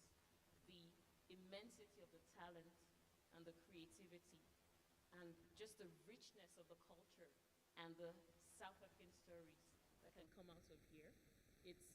I mean, the world is South Africa's stage right now. And we believe that this sort of partnerships and this sort of commitments that we're making on the investment front are a vehicle to help the creative sector reap and harness the benefits of that opportunity. I'll give you a case in point that we speak about a lot. We all saw the reel and we all saw excerpts of the different bits of South African titles that's on Netflix. The reality that we see on our side is that for every single time a South African title, one of those, is viewed in South Africa, on the average, that same title is viewed up to 26 times outside of South Africa. That tells us that there is a hunger, there is a demand, there is an affinity for South African talent and South African stories and South African cultures that exists out there. And we think that beyond the storytelling, there's also a massive economic opportunity that this represents for not just Netflix, but also for the South Africa as a country and the government to lean into the storytelling and do what you do best and use that to showcase the best of South Africa to the world. So we are here for that journey, and it's why we're making this a massive investment commitment, which means we're going to continue doing what we've been doing since 2016, but we're going to step it up a notch because we believe that the creative industry has so much more to deliver, and we're just literally scratching the surface. And if you'll allow me to just say one last thing before maybe I pass it on. We see the big numbers. We hear the 929 million rand that Netflix is committing. The story behind that is the jobs. It's the 1,900 jobs that the 2 billion we've invested since 2016 has created. It's the 1,000 full-time employment opportunities that Project Panda, which is one of the 4 projects that make up our pledge, is delivering this year alone. It's the opportunity for skills building, for knowledge transfer. It's the opportunity for great talent, as we see on this stage, to be able to get to the front, not just of storytelling within the local ecosystem, but get to the front of the global opportunity. We're working alongside local producers and creators and storytellers to lift the profile of South African storytellers to the world. And we think that this is a journey that is definitely worthwhile. And this is why we're willing to put our money where our mouth is. It means so much to us. Fantastic, and congratulations, and thank you for the investment you've made in our sector.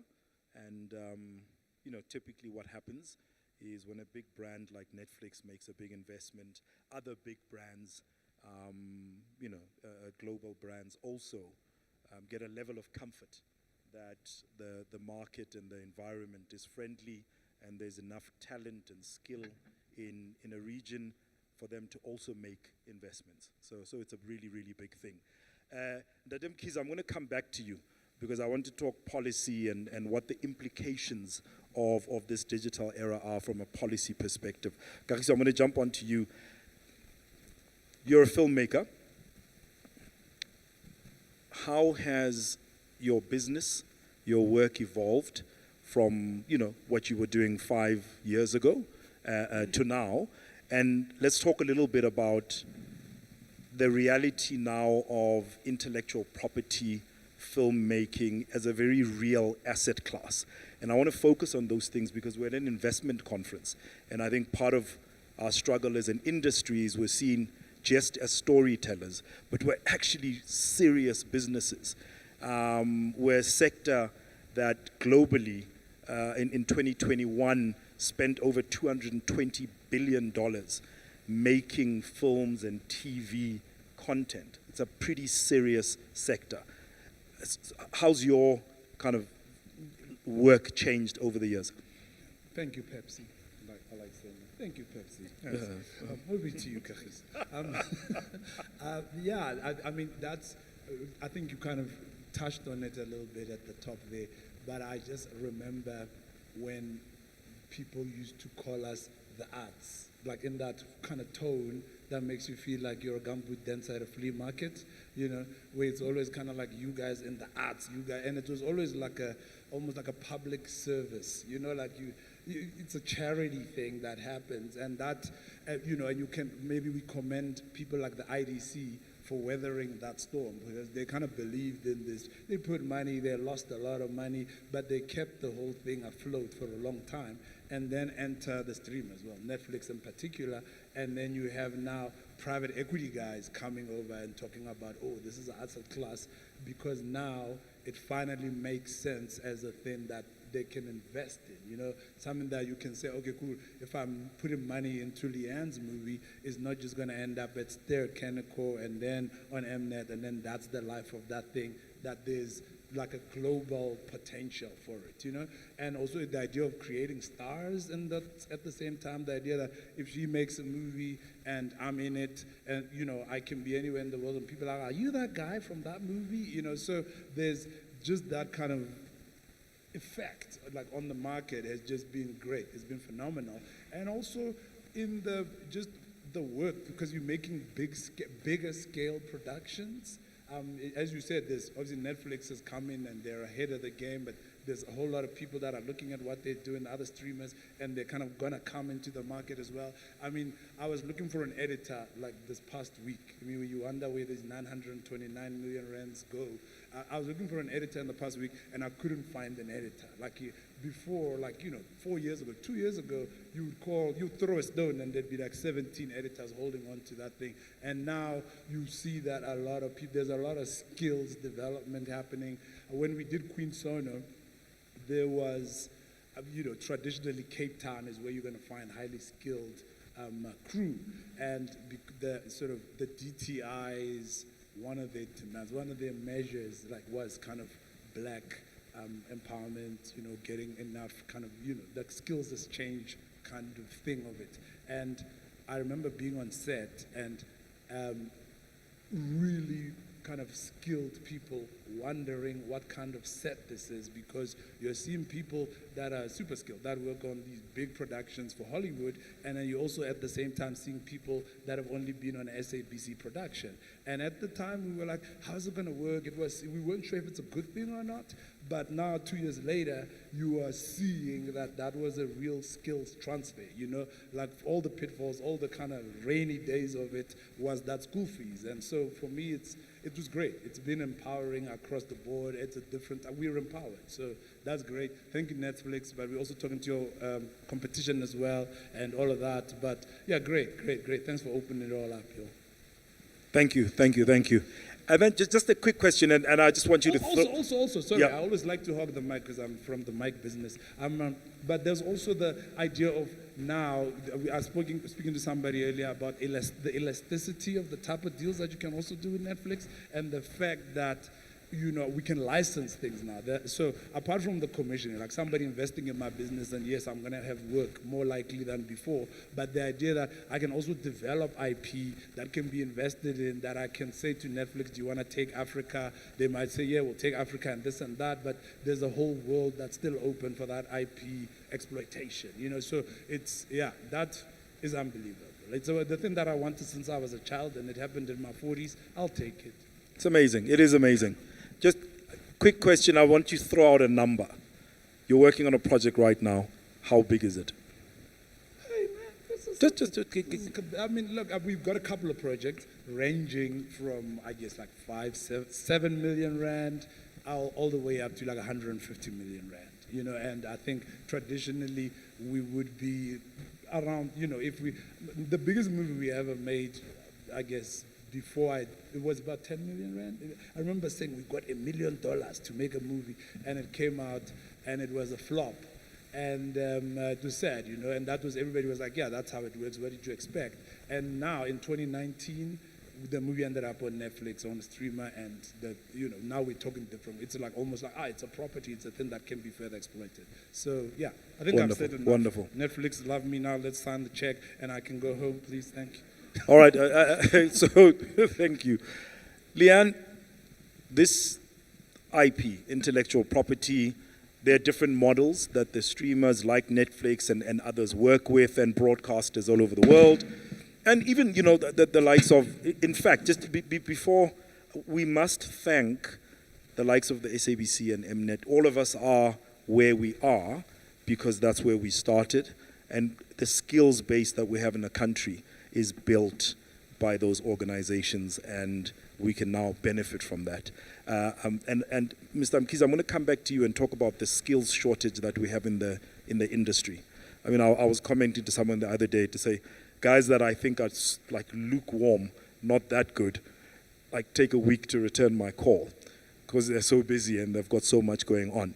Leanne, you as a business and you as a producer and an individual have got a view on intellectual property and what you can do when you're licensing or co-producing for the talent that works on your productions? Yeah, so I think much to what Kagiso has said, we are in a space in the industry where we're growing, and I think a part of our growth and a part of the conversation that we need to start having as producers and as businesses is around intellectual property, because that's really the assets that we are building as businesses. And we haven't really had that opportunity, to be honest, as South African businesses, because majority of the work we've done have been commissioned work through, very traditional appointment viewing on the national broadcaster or some pay TV. But now I think where we really want to see the industry move towards is empowering producers and businesses to independently produce, so that we can hold on to our assets and onto our IP and exploit that further down the line, which we've really not been able to see. But further to that, a lot of people ask, why do artists in this country, like on-screen artists, die poor? Why are we having to reach out to government all the time to bury people who have contributed substantially to the entertainment industry? And it's because the royalties haven't really been there and been in place for artists to exploit the work that they've been doing. The same as producers and scriptwriters, so across the board. And it's something that we've been very passionate about as producers, to fight the good fight, to say we all need to scale up together now. I mean, recently we would have all have seen that Friends reunion. Those guys have not worked for a decade, 2 decades. And yet they're living the lifestyles that they're able to live because they're earning royalties off a proposition that was incredibly successful. And our artists should really be seeing the same kind of return and be able to retire at some point and not have to go to set every day to be earning their income. And do you think that applies to commissioned work as well as work that you produce independently and sell, that you as a producer also own part of the IP in? Because I understand the concept of saying, hey, we're making something, we're investing in it. It's not owned by anyone. We may co-produce with a streamer or a broadcaster. Therefore, I can work with the talent that I've brought on board, and we can all own a stake in this thing. What happens with the commissioned work? Well, I think where we're moving towards, even as producers, we need to see each other as partners, and Netflix have been really great with bringing this culture as well into the country. So our actors and our screenwriters are a part of the success of our projects, and their talent should also be acknowledged in the success of the work that we do, not just in credit, but also financially. So yes, I do think that we need to be looking at, even in the commission space, how do we empower all the talent throughout the project, and not just producers and people at the back end, but also those that are contributing towards the creative. Because at the end of the day, we sell stories, and the people that make stories, it's all equal. Like it takes a team to make Absolutely. the project. Okay. So in commission space, absolutely, I think there's still room for improvement. But in the independent space, you're seeing it a lot more. People are able to do projects. Kagiso is a great example. I mean, we've been speaking about some of his projects just in the time that we've had today. And he's still able to sell some of those projects, and that's the model we want to see in the business space. Yeah, it is a lot easier with the licensed stuff, with the stuff that you own, that you can sell, to share. And I do believe that we should all be, when we're investing in making product and owning it and licensing it and distributing it, there's no reason why our writers, our actors are not participating, because without them, we don't have product. Mr. Mkhize, we're in this new world. From a policy perspective as government, it must be a nightmare. Because now you're dealing with everything from kind of local content, intellectual property. There's implications around tax collection. There's implications around the protection of artists. What are you doing as a department to navigate this kind of new world and the policy implications?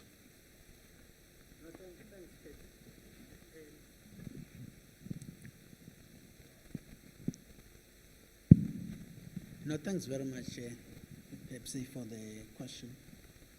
But maybe if we just go down the memory lane, in our primary schools, when it was a Friday, big day, the film is coming. The film is coming, literally, the truck is bringing the tape, and there will be a big paper behind us. The tapes, everything was just almost manual, bizarre as it may sound today.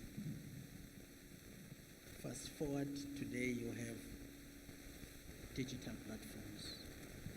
Whether you're in a car, you've got your smartphone, consumption of content is just at your fingertips. So if you think about just the digital revolution and what the film sector in particular has been able to do to drive the digital economy itself, because then that's what it does, you will realize that the world has come a long way. South Africa has not then been far behind in that development. But on the policy issue, because the question is, should the creatives, whether it's producers or whether it is the actors on the stage, should they continue to be exploited, or should they exploit the environment for their benefit? And then government has looked at this issue and said the first priority is to legislate to prevent exploitation.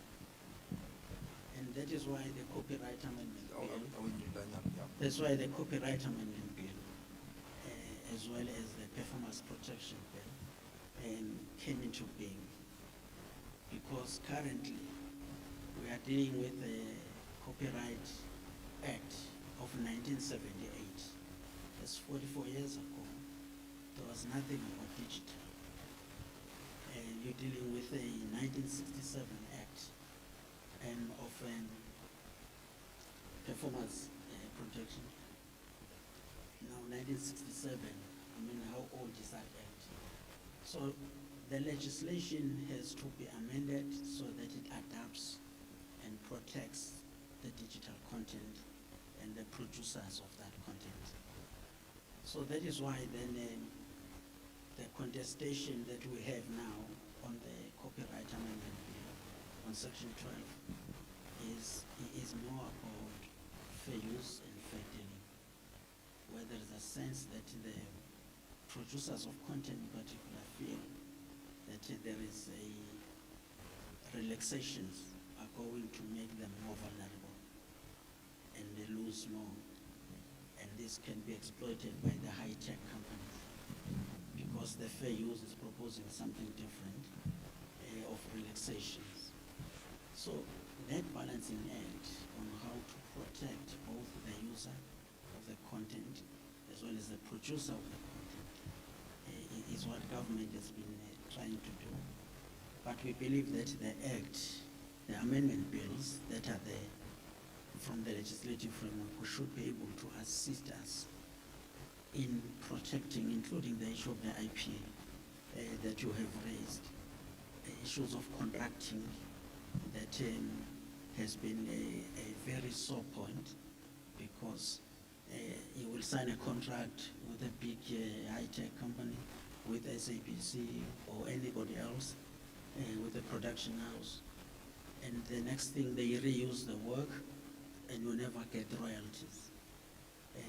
Even the issue of collection societies, the act is trying, the amendment bill is trying to deal with them, because collection societies are not properly regulated as we speak. And therefore then the people who have been on set, the people who have been producing content, they just don't benefit at the end of the day when it comes to the reuse. Now, so that is why the copyright amendment bill, we believe it's something that Parliament should work quite quickly to try and finalize, so that then there is greater protection of the creatives. But just to add that if we look then at the issue of knowledge, and that the creatives must have that when we say this is show business, it must be understood it is show business.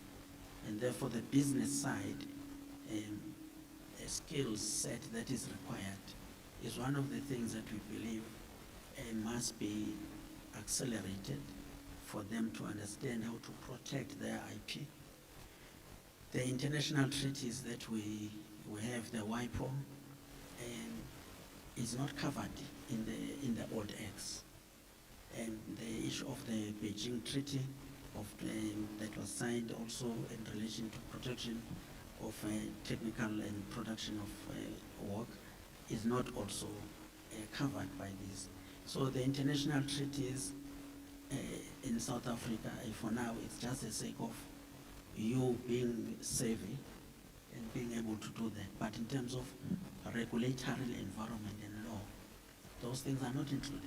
Yeah, but, Mr. Mkhize, because we're limited with time, we can't get into a lot of detail around the acts. I want to, however, start a conversation between government and say a global business like Netflix. It's no secret that Netflix has made some submissions and has made comments about the Copyright Amendment Act and the Performers Protection Bill. How do our proposed regulations compare with what's happening in the rest of the world? And what is global best practice? That's a question. And it relates to something Leanne said when she related it to, you spoke about the cast of Friends and how, 20 years on, they're still able to live because there's some sort of remuneration structure in place.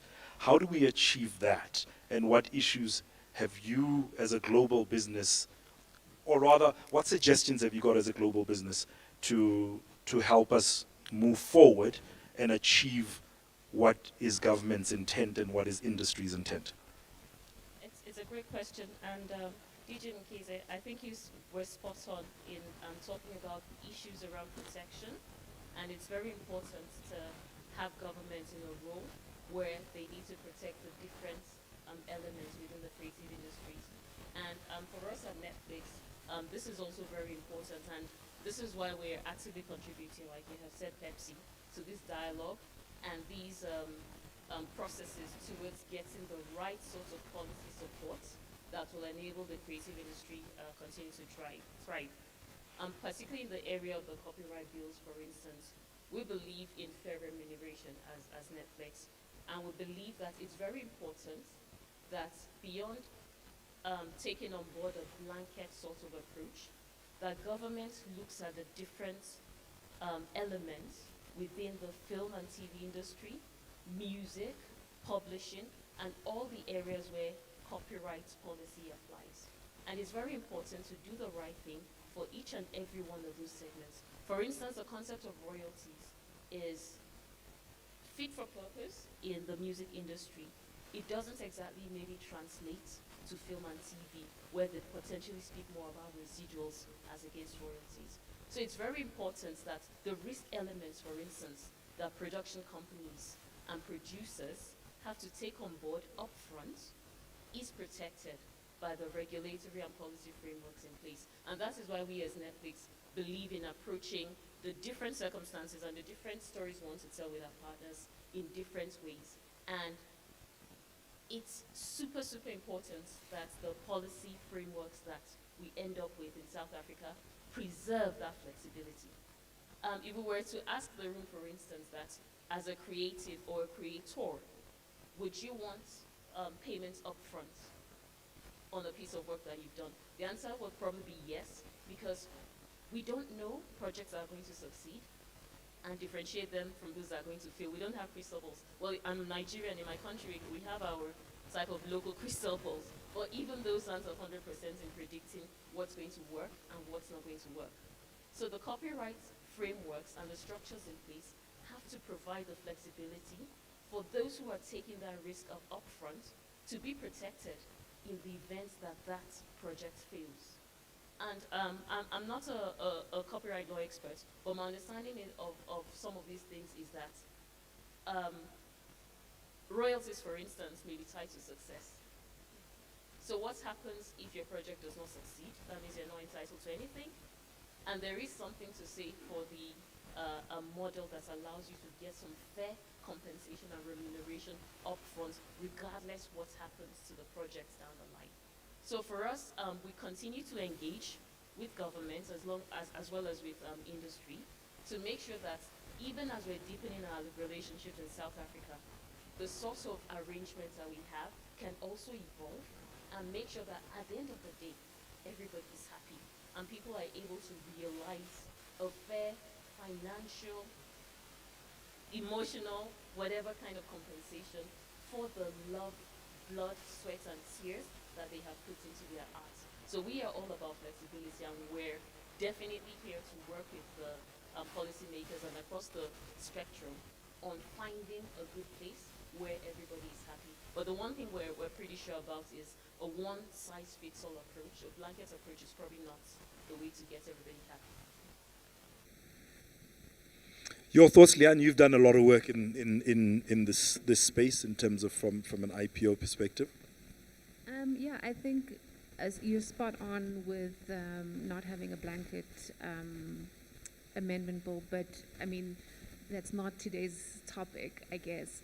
I think the reason why the intellectual property discussion is important for a conference like this is that it's about ownership, and I mean, really, like, what are we investing in? And we want to invest in sustainable businesses that are growing. And I believe that that is the next step. The next step is we will really see the business start thriving when you have businesses and producers that are able to step into the market with some skin in the game. And the only way we can do that is if we can market what we're great at, which is storytelling, instead of always having to give that away in exchange for a set fee. So I think and we're there. We're definitely there, and having new partners in the industry, a lot of the streaming, and to the point of today's discussion around digital in South Africa, it's really starting to open up the doors. And Netflix is a big player. They've put their money where their mouth is today. Because you're able to diversify as a business. And I think that's really been what we've been able to do as Seriti, and I hope that there are a lot of other small companies, medium-sized companies that are going to be able to just continue to grow. Mr. Mkhize, another issue that was touched on was skills. So we are all experiencing this at the moment. There is skill in the market, but there is a lot of work, and the market is growing, and I think we're going to grow by multiples over the next 3 to 5 years. There's still a lot of growth left. What are we doing as government to support that, to quickly upskill? You know, especially in a country where this business or this industry is very youth-friendly. How are we fast-tracking young people and getting them into the industry and upskilling them in a way where they can form part of the labor and creative talent in this industry in the fastest possible time, or period, rather? You know, perhaps I think we've got an agency which is National Film and Video Foundation, that we do provide funding, particularly to focus on the emerging creatives, so that they are then taken through proper skills development programs. Because most of the time they would be the ones who hit the ceiling, and they cannot be able to become the big players in the industry. So NFVF in particular has to focus on those opportunities, and they do that also through the production treaties that we have.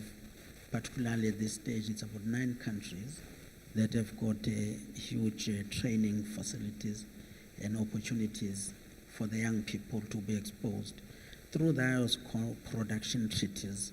And then they are taken to UK, They are taken to China. They are taken to Brazil for them to be exposed on various fields that the skill set they require in this era of film. But also, as a department, we have our own funding that we provide. At least it's not much, because it's one of the problems in the country that we've got multiple fragmented funding model for the sector. And it's a big problem that we are addressing now. So we've got those opportunities then where you will take them through their films, through what we call cultural touring ventures, and we take them, and they will then have what we would call best practice sharing with the best producers in those countries, and they will stay there for almost 2 weeks during that period, so that then they can acquire and master the skills that they require. So there is funding, it's limited, that we provide, but also working with the DTIC to try and see when they provide those loans, what other partnerships they can have. But what is great now is through digital age, we're able to have partnerships. That's why we were excited with Netflix, because Netflix is not just focusing on this partnership with NFVF, just only to produce documentaries or films, but it's also have a skills development component. So that those partnerships must always first deal with how do we deal with imparting skills to the emerging creatives. Fantastic. Thank you very much. There's a gentleman over there that I'm scared of that's indicated that it's time for us to finish. 30 seconds, parting shot. I'll start with you. I think it's just the future is really bright for our industry, and I've never felt more encouraged around where we're going and the partnerships that are coming into the country and the opportunities. So, yeah, all good. Yeah, I agree with her. I think there's great opportunity that's happening. I think also just that, I think that we're talking about education here, but the idea of communicating the investment opportunity in a way that people from the taking it out of like the creative world and into a kind of more, better way for somebody who deals in coal to see this as an opportunity, tech, whatever. It's an investment opportunity, I think, finally. Fantastic. I think, Mr. Mkhize, 30 seconds. No, I fully agree that South Africa has got adequate skills. We've got beautiful settings here. We've got wonderful young people who are determined and driven. And we've got a lot of knowledge that we have. Our infrastructure is amazing. So we are the best destination, in fact, for investing in film. Thank you, sir. And Charlotte? animation. And animation, and that's growing. Charlotte? And from us, we're really proud to have made this pledge today. We've been here since 2016, and to be honest, this is just the beginning. We're only just getting started. Our appeal is to the administration, to governments, to departments like Mr. Mkhize's, to make sure that the conducive policy environment that we need to meet and exceed this sort of benchmarks we've already set is in place. AV sector policies, copyright policies, incentive policies, all of these are the things that we need to move South Africa to the next level as far as the storytelling is concerned. Fellow panelists, thank you very much. Yeah, unfortunately, yes, sir.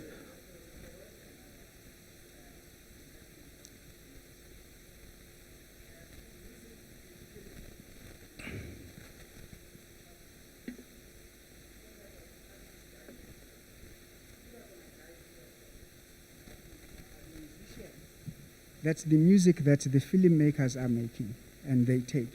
I've just licensed 3 songs for a film. If I was to tell you how much money we are being told, and we take it because the artists are hungry, it is,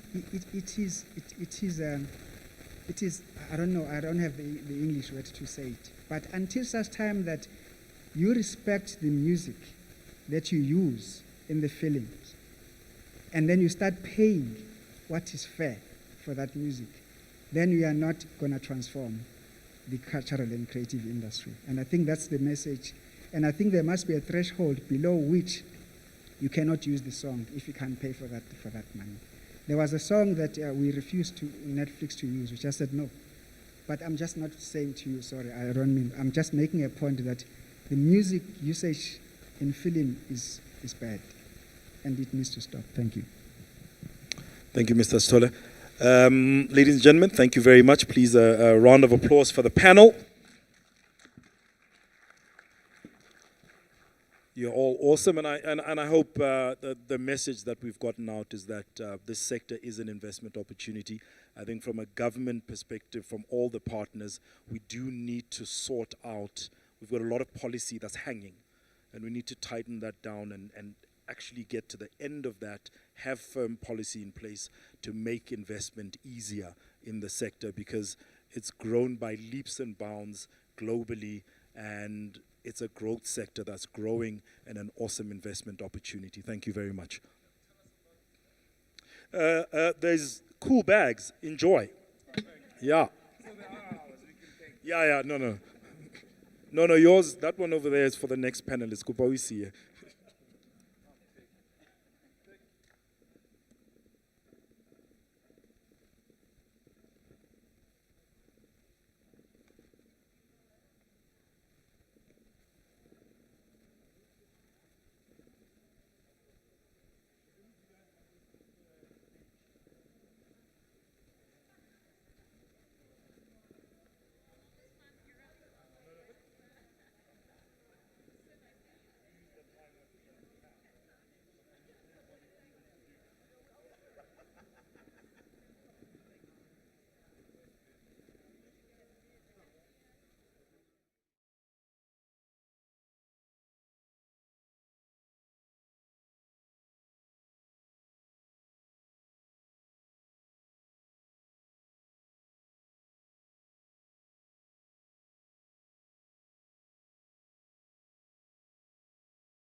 All right, cool. 2. Good afternoon, everybody, and apologies for a little bit of the late start. And I do see we've got a bit of a full house and quite a big panel.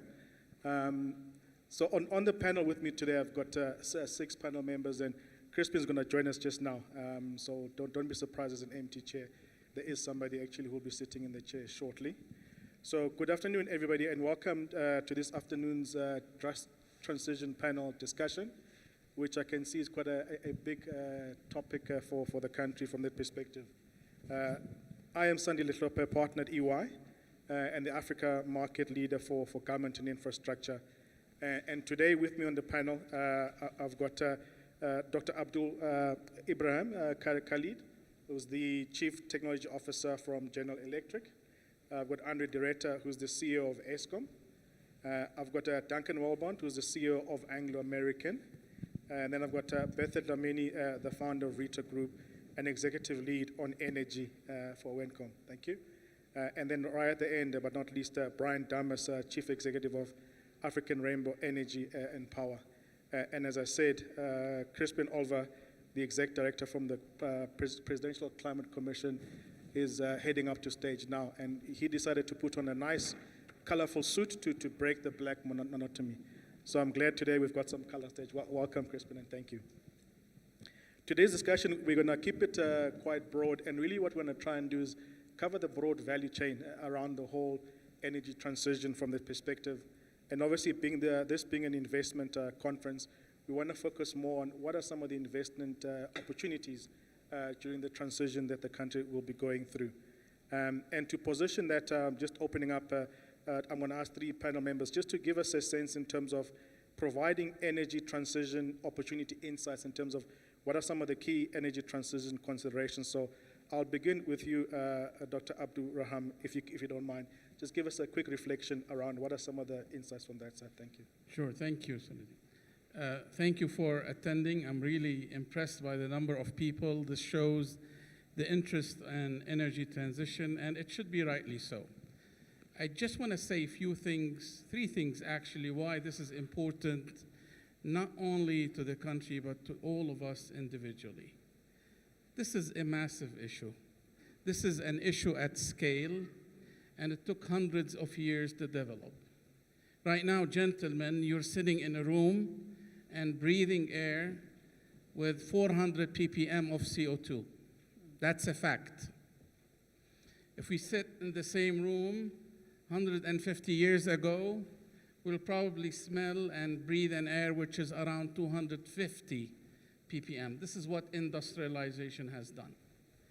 We've added CO2 in the last 22 years more than what we added in the previous 100 years. It's massive. Lastly, if you look at each one of you, go and review your bill, electric bill for any month, and check how much you have consumed in terms of electric power. And if it is 1,000 kilowatt hour or 2,000 kilowatt hours, you're approximately in South Africa alone in an individual house, you've emitted 1 to 2 tons of CO2 alone. A single household in South Africa. I live in Dubai, and in the summer month, myself alone in one house, I was responsible for emitting 3.5 tons of CO2. So this is massive, this is relevant, and all you remember that the world kept debating for a long time on greenhouse effect until 2015 in the Paris Agreement. And our goal was maybe 2 degrees with a goal of 1.5. By the way, we're already at 1.3. So what I think we should do, I think what is relevant at stake as a spokesman for GE, we believe that energy transition has to be fast, has to be massive, there has to be a lot to empower. For instance, in South Africa, the transformation or the repurposing from coal to gas and renewable, there is no way, 0 way, we can reach 2050 with 0 net without having gas and renewable at a massive scale. Fantastic. Thank you, Abdurrahman, for positioning it. And I think you've articulated it very well that the key challenge is how do we reduce CO2 emissions? How do we reduce the level of carbon out there? So maybe just to get further reflections around this topic and what we're thinking on, maybe shall I come to you, Bertha, just to give us a sense of, in terms of what are some of the key insights and what should we be focusing our minds around when we consider energy transition? Thank you very much, Sandile. When we consider the just energy transition, our focus is the just element of the energy transition. It is given that globally, energy transition will take place. I think my colleague has emphasized. What we look at, and I just want to bring a bit of context before I illustrate the vastness of the opportunity that lies before us. At Women's Economic Assembly, which is an initiative formed in the President's Office, we are supporting the National Strategic Plan Against Gender-Based Violence and Femicide. One of the pillars is economic empowerment, and we are exploring value chains across multiple sectors to look at entry points for youth, women, and persons with disabilities. And the energy sector is one of the areas that we are focusing on. When we look at just energy transition, we're looking at how we can build an inclusive energy ecosystem that ensures the full participation of all demographic profiles in our country, so that they have the opportunity to gain economic empowerment, not only in our country, but in the region. With that context, I want to share with you some of the things that I'm going to share are things that you're aware of, are things that statistics that you're working with. Let's analyze the opportunity that lies before us, the entrepreneurial opportunity that is brought by the just energy transition. So when we talk about the just element, we can understand the duty that we have as a society, as a business sector, and as government to enable equitable participation. The Renewable Energy IPP program identifies that we have 4,000 megawatt power shortage in South Africa, necessitates additional projects with emerging value chains that avail opportunities for participation. The capacity for all technologies is guided by the integrated resource plan that we know. The generation for own use for up to 100 megawatts, a very progressive policy. What it means is, when we look at it practically, approximately 136,000 large power users, which are currently Eskom's customers, will be exploring alternative sources of energy, which means they'll be considering independent power production. And when we look at our country and we look at who is leading independent power production, we see a huge gap in terms of equitable participation of women, youth, and persons with disabilities. And here I've just highlighted a number that speaks to Eskom's customers. I have not looked at the metros. Our entire country will be looking at alternative sources of energy. Therein lies a profound opportunity to enable participation by youth, women, and persons with disabilities by giving access to finance, access to technology, access to skills development. We have energy storage as an emerging value chain. We have a legacy problem in the country where value chains have not been entirely inclusive, and we have not realized equitable participation. And so at the genesis of these value chains that enable a just transition, it is our duty to ensure that we make entry barriers as low as possible for participation. Then we will realize the just element of our transition. Eskom is pioneering the repowering and repurposing of power stations as it decommissions some of its assets. Therein lies another vast opportunity and new value chains that are emerging that command that as OEMs, as independent power producers, as government, we are diligent in ensuring that those value chains are inclusive. South Africa's revised nationally determined contribution has given direction to the establishment of our hydrogen economy. We know we have a shortage of skills in these emerging opportunities. And so it is our duty to ensure that we have skills development programs that ensures that women, youth, and persons with disabilities are empowered with the requisite competence to participate in these emerging value chains. In establishing our green economy, which is centered to the just energy transition, we have introduced the Integrated Renewable Energy and Resource Efficiency Program that will target our public infrastructure. Again, vast opportunity for inclusion, and I will conclude by saying the following. In pursuing the energy transition, not only in South Africa, in the region and in the continent, some of the necessary technologies do not have value chains yet because we don't own the IP.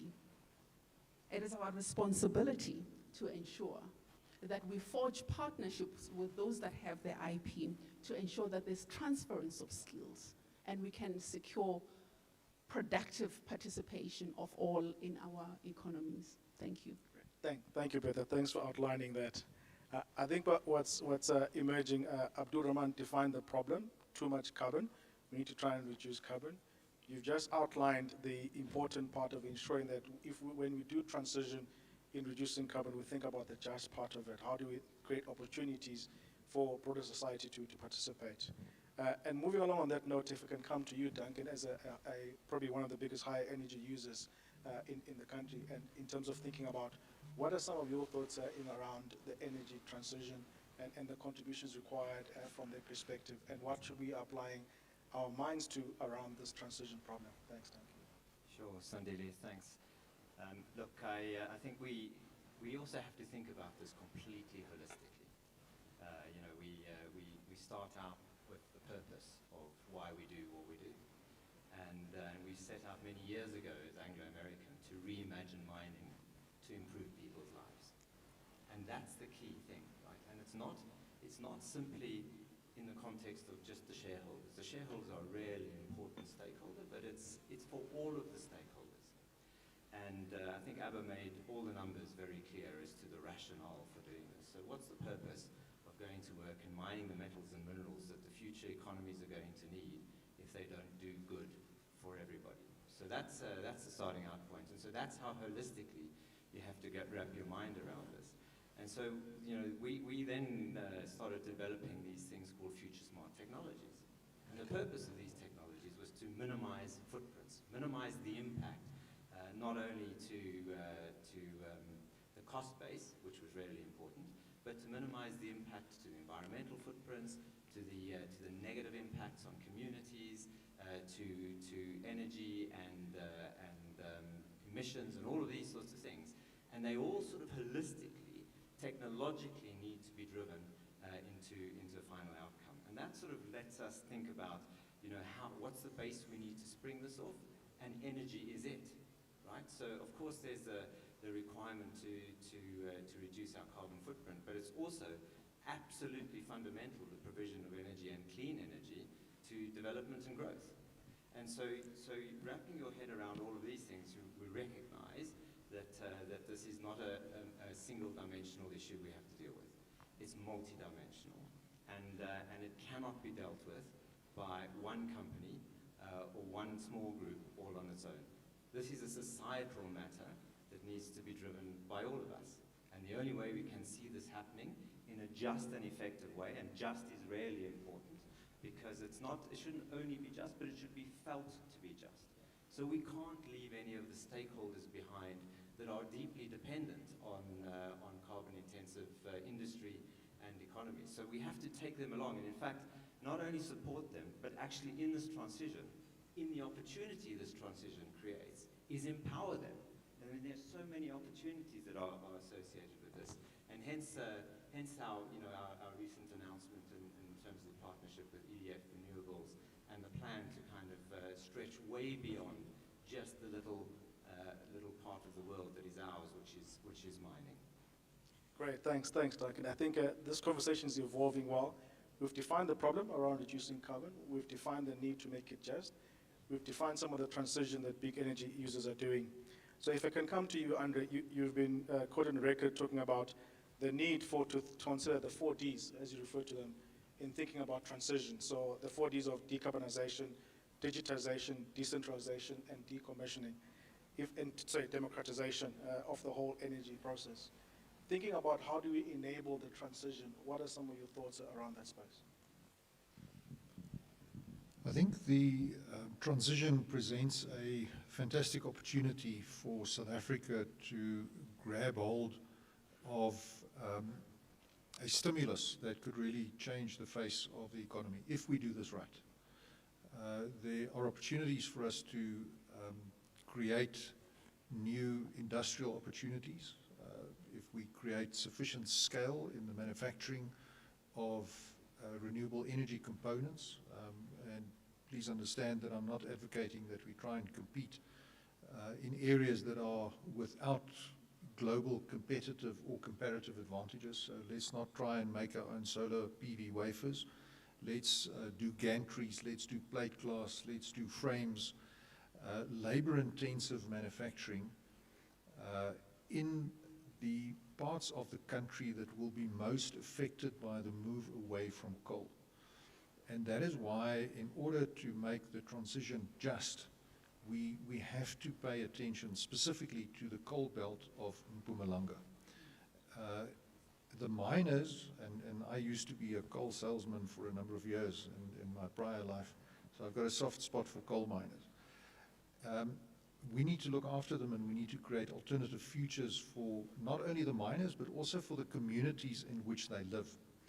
And those communities, I believe, have arisen around our power plants, around the coal mines feeding our power plants. And for Eskom to simply lock the gates and walk away is not something that we are prepared to contemplate.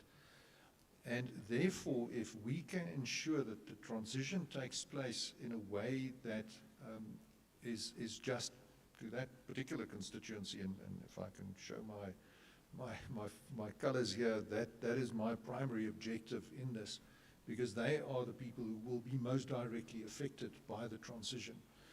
If we have the establishment, for example, of a special economic zone in the town of Emalahleni to encourage investment in manufacturing, if we retrain, reskill, upskill people to work in renewable energy, if we make available, as Eskom is, grid access in Mpumalanga, so that not only do we repurpose and repower our power plants, but we also make available to private investors grid access on an accelerated basis while we expand the grid to enable investment to take place in the Northern Cape and in the Eastern Cape, where we've got the best solar and wind resources respectively. There's a real opportunity to demonstrate tangibly that the transition is in fact going to be just. Calculations have shown, there've been a number of studies done, that if this transition is done carefully and skillfully, that it will have a net positive creation of jobs to the tune of 160,000. Now, if you look again at Mpumalanga, province with one of the highest unemployment rates in the country, there's a real opportunity here for investors, and let's talk about investment, to come to South Africa to build renewable energy capacity, but also to invest in this huge opportunity created by Eskom's decarbonization plan. We intend to retire by 2035 22 gigawatts of coal-fired capacity. That is an enormous number. To replace that, very roughly speaking, will require an investment of about 60,000 megawatt of renewable capacity. In addition to that, there will need to be huge investments in storage. Now, all of that creates a market. And if we have the right regulatory certainty, the right policy certainty, then I believe investors are looking at an opportunity that could be very attractive. And that is the message that, from an Eskom perspective, we would like to send to this conference, that there are significant opportunities here as a result of the just energy transition. Not only will we try and address energy security, which at this point in time is a constraint to investment, but we will also open up our grid to increased access to the private sector. Of the 22 gigawatts that we'll be retiring, we've got very modest ambitions to build about 8,000 out of the 60,000 megawatts that will be built. The rest will need to come from the private sector. So we are going to continue to unbundle. We are going to restructure ourselves. We're going to set up an independent transmission system and market operator precisely to give investors that confidence that their bids into the power pool will be fairly adjudicated. So from our perspective, we are all systems go to make sure that this transition happens, that it happens quickly, and that it is just. Thank you. Great, thanks, Andre. And I think what I'm hearing you say is that not only do we need to transition energy, but we need to transition our economy. We need to transition our labor base and opportunities available in the economy from that side. And I think that that's an important segue, because to enable a lot of these things, there's probably a need for some enabling policy. And I'm looking at you now, Crispin, and congratulations on a great framework paper that you've issued to the market that begins to outline some of the just transition activities we need to do. So if I can get from your side in terms of what are some of the key policy enabler matters and levers we need to think about to enable this transition, not just of the energy, the economy, the jobs, and to ensure it is just in just doing that. Thanks, Crispin. Yeah, thank you, Sandile, and good afternoon, everyone. And yeah, just to reiterate what my fellow panelists have been saying, I mean, the broad trajectory is clear. We are heading towards a net zero economy round about mid-century. That is going to require massive, deep, systemic change in many of our systems and industrial processes, and not least in the energy sector. It's our greatest economic vulnerability. Our embedded emissions are amongst the highest in the world. They double what China's embedded emissions are. They're 75% higher than India's. If we don't adjust, we face being shut out of the global economy and trading system as other countries start to decarbonize. So, you know, we all think about the physical risks of climate change, but what's becoming increasingly clear to businesses and governments around the world is the market risk that we face if we transition too late. So the imperative is on us to start the transition process. I agree completely it's got to be a just transition process, and that means that we have to offer a pathway for everyone that's involved in the coal and energy value chains, a pathway that they can see for themselves to the future labor force, the labor force that we want to be at by 2040, 2050. The good news is that we have, in addition to our very abundant coal resource, some of the world's best renewable resources. And people are recognizing that and taking up the opportunity. It's what positions us incredibly well for the future hydrogen economy. And it allows a pathway, as Andre said, to decarbonize our electricity system.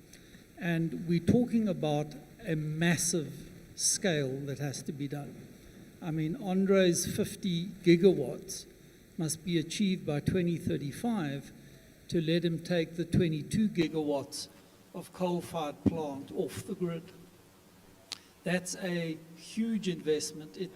It's about, for the renewable component of that, it's about 3 gigawatts per annum. And that is going to require a massive ramping up of our REIPP program. I mean, a quantum leap from the pace at which we've been doing it to date. And of course, the big system change has to be a reconfiguration of the governance systems. So the move around the independent system market operator has to be done. It's a huge step forward. We're moving towards, longer term, a much more decentralized, open, competitive, multi-stakeholder kind of energy governance system. So we need to get our head around that. We're locked into these rigid 5-year IRP planning processes. That's not fit for purpose. technology is changing too fast, prices are being recalibrated every year. So we need a far more agile set of planning instruments and a system whereby private companies can come on, take market risk. They need to wean themselves off the government guarantees we've been handing out in the REIPP program. But it's going to allow companies to be much more flexible, agile, and approach the obvious demand that there is in the energy system. Great, thanks, Crispin. So what I'm hearing is that there is a cost-price risk of us not reducing carbon fast enough because our cost of production and exports will be much more expensive, will be taxed on that, so it makes it harder for us to even do export. Secondly, the clock is running out because the slower we do it, capital markets will move on, opportunities will move on. But more importantly, it sounds like our IRP program that defines our journey does need to be a bit more agile because technology changes very fast, economies move quickly. Which then brings me to you, Brian. So if we listen to all of this, there's a need for speed. The business case is there. If you don't do it, there's a carbon cost to it.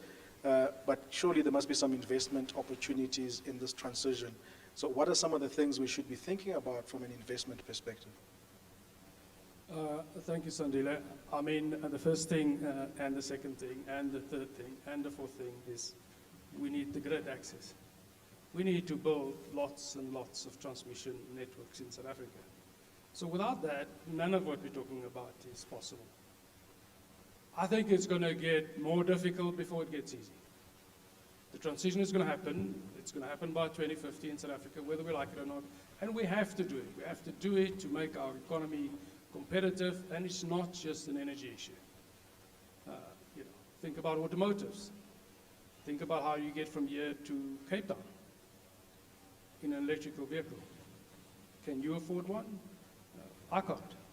So I think we have to be real as to some of the issues that we face. So we as a company, we're going to invest 3 billion rand ourselves in the next 2 years, both in the REIT program and in the private sector program. And there's a lot more opportunity out there. But South Africa does have a very large energy system. And we must understand that technology plays a hugely important role. So we describe our purpose as how do you use modern technologies to find solutions around not just net zero, but affordable power for people on the African continent. And hence our investment of our shareholder in the Breakthrough Energy Ventures with Bill Gates and many others that focuses on how do you create clean aviation fuel, how do you create green steel, how do you create hydrogen economies, how do you create long duration energy storage. We're not there yet. So we should not fool ourselves about difficulty. My sense is, yes, the investment opportunity is big, yes, it needs to be just, but it needs to be managed, this transition. And that's the part that worries me. How are we managing this?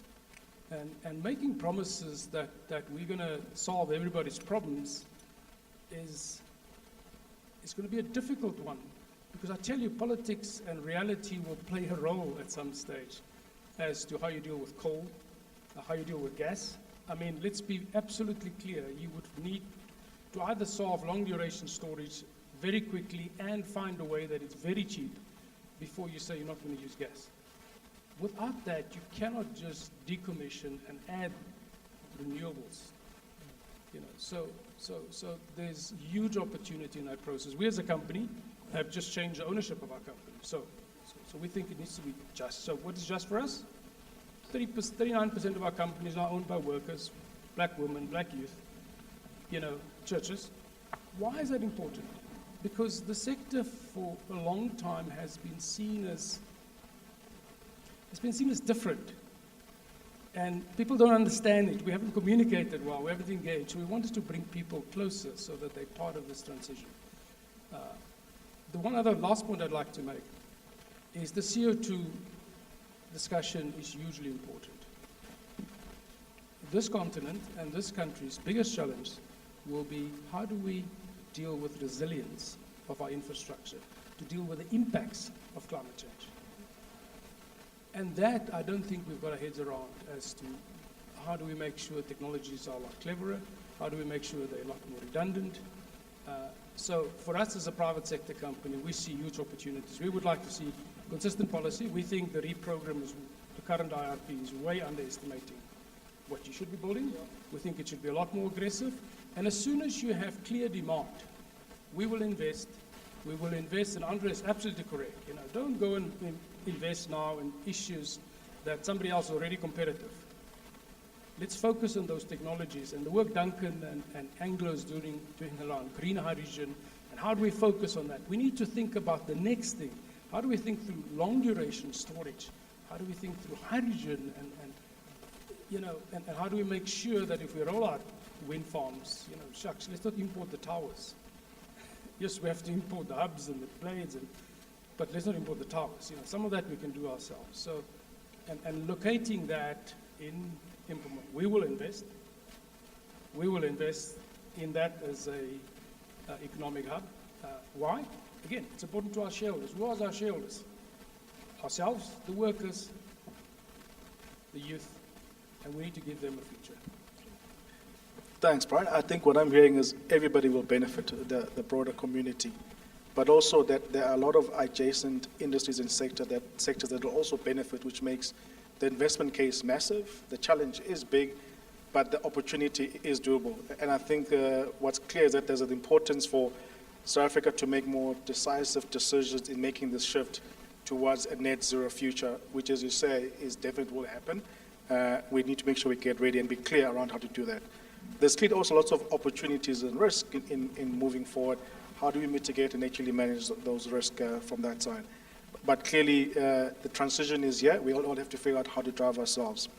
And with that, I think if you're fine with the panel, I'd like to open up to the floor just to take probably a few questions, probably about 3, mindful of time. Because I think we've got quite a big audience, so if I can open up the floor for some questions, if there's any questions, you can put up your hand. I think we'll try to get a mic to you for us to do some questions. I think there's a hand at the back. And if you don't mind, just introduce yourself and then ask the questions. Thanks.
Thanks. If I can maybe summarize the question, if I'm hearing it correctly, it's about thinking about the big economic belt hub of Mpumalanga. In thinking about the transition, what are some of the other economic activities we can bring to that market to make sure that the transition, we know there'll be a big impact in terms of the loss of the mining. What other adjacent economic ideas are there? I think maybe Andre, you want to try and give that a go? First of all, thank you for the question. Spot on. I wanted to respond just by saying I agree. You make a very good point. There is no way that we can replace all of the jobs just by working in renewable plants. The labor intensity of the coal value chain is much higher than for the renewable value chain. So we need to understand that and we need to grasp that. But if you look at some of the other opportunities that we are looking at, for example, pumped hydro storage. These are massive civil projects that I believe we should be undertaking to address Brian's point around long-term, long-duration storage. And pumped storage is ideal for that purpose. And it's also something in which South Africa has a lot of experience. And I would therefore suggest that by pursuing those large civil projects that you can create jobs. We're even looking, early days, but we are looking at, for example, repurposing some of our power stations into agrivoltaics to also create more food independence for particularly rural populations. There is talk of data centers with our power stations being very well connected to a number of grids and being well served. So we do need to think much more widely than a like-for-like replacement, because that is not going to happen. Sandile, can I just add to that very briefly? Because if you narrow the argument to just renewable energy, I think we're missing the point completely.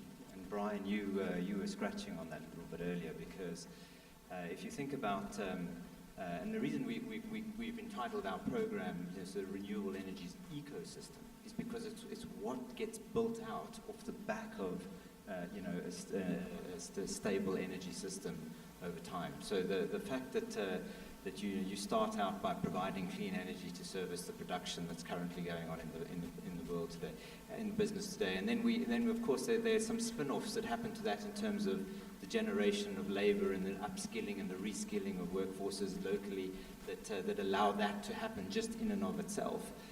Then there are the real practical matters that Andre is speaking about in terms of how these jobs potentially relocate.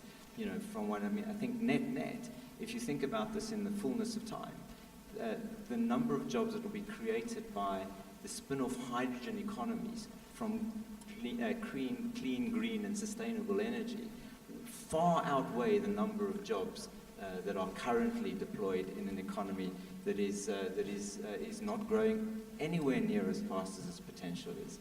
So you have to think of it way beyond just the renewable energy piece of the transition. And that's how the transition becomes just. So it's an ecosystem game. To add on to that, if you sit back and think about what does Mpumalanga have that other parts of the country doesn't have? And I agree with Andre, this issue of long duration storage, you can go down the curve of lithium-ion batteries, and the lithium-ion battery needs to be on our phone, it needs to be cold because you want to put it next to your ear. But a battery, to deal with Andre's long duration, doesn't have to be cold. It can be hot, it can be standing in the middle of, but the cheap solutions are the likes of pump storage. And this country has a few sites still remaining where you can do that. It still becomes the most cost-effective pump storage. But what does Mpumalanga have? It's got one of the best grid networks. Doesn't the list is this anywhere else? So how do you leverage that? We don't move water around in South Africa that much, except in Mpumalanga, where you actually have water pipelines that runs between these power stations. And we don't have gas pipelines. We don't, we're going to have hydrogen. Great. What are we going to do with the hydrogen? Unless you put it to use it here, difficult to move. And if you then move it, how much is it going to cost? You're going to need infrastructure. You're going to need pipelines. You're going to need networks. Mpumalanga has got that. And whether you should not necessarily mine, you don't have to mine all the pillars out at the coal mines. We can build agriculture on top of that and create other industries. So I do think we need to think wider than just coal for renewables. So thinking broader, thinking wider, and it is an ecosystem game. To allow us to close, maybe in just a quick 30 seconds, I'll give some of the audience members an opportunity just to say one. If I can start with you, Abraham, just to one key message if you want to live with us in terms of this ambitious journey we are embarking on as a country. I'm going to comment on these 4 spotlights that we enjoyed, okay? I like numbers, and I hope you can carry. We've been enjoying this for 1 hour. As a result of these spotlights, we've produced around, for 1 hour, 4 kilograms of CO2. Ladies and gentlemen, we can repurpose a thermal power plant, as Andre said, transition to gas, as the panel has said, and reduce immediately your CO2 by 2/3 in a cheap and sustainable way. renewables and gas, I believe, is the way to solve this problem, especially that when you invest in gas, you're not locked in CO2. Why? Because gas can run on hydrogen, 100%. So that investment can be a good option. Renewables will be, we have to invest massively, but to solve the social problem of, I heard 0.4 million people work immediately in the coal sector. They're supporting another maybe 4 million people. To find that solution to this problem is going to take a lot of thinking. Thank you. Maybe then, Crispian, to give you a chance, one key thought you want to leave us with? Yeah, I wanted to touch on the Mpumalanga issue because I do agree that there's huge potential in areas such as mine rehabilitation. I mean, the challenge of rehabilitating those coal mines is vast, and it can take a workforce working flat out for 20 years. There's vast opportunities linked to water catchments, and once we've got the agriculture, back to agriculture. But I do think Mpumalanga needs a hardcore industrial strategy that underpins that. And I don't think our answer should be, you know, spray and stick kind of green economy stuff. We need a hardcore industrial strategy, and I think that industrial strategy is about making it a green energy hub. So I'm sort of slightly arguing against the point. And a green energy hub, not just on renewables, and there are good renewable resources in Mpumalanga. They're not maybe as good as the Northern Cape or the Western Cape, but they're still good compared to anywhere else in Europe. And then the long-term play, of course, is the hydrogen play, and I back that fully. Great. So thinking about the broader ecosystem impact, industrialization and clear industrial policy would be important to facilitate some better transition. To allow the lady in the team to close, Betha, maybe let me leave it to you to give us your one key final thought if you want to leave us with. Sure. I think one is limiting me a little bit. If you can just allow me to say 3 profound areas. We'll make it 2. Let's make it 2. I'll pair the others. Fantastic. The private sector and the investment community have a prime opportunity to lead the transition, the just energy transition.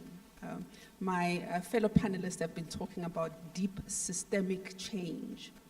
That deep systemic change will take place when there's a compact between private sector, government, and civil society on socio-economic development targets, on the pathways of transition that do not compromise market efficiency.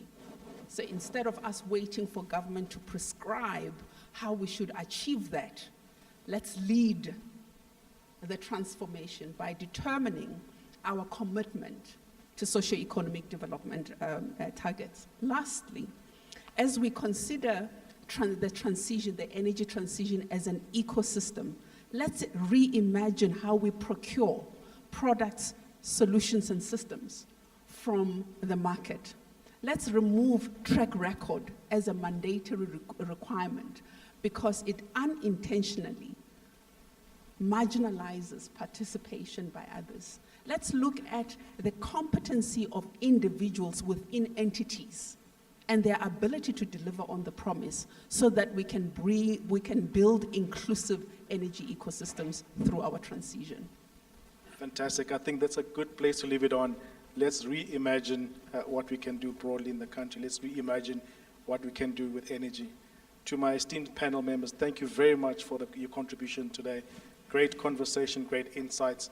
And to the audience, thank you very much for your attendance. Hopefully you found the discussion well. Thank you.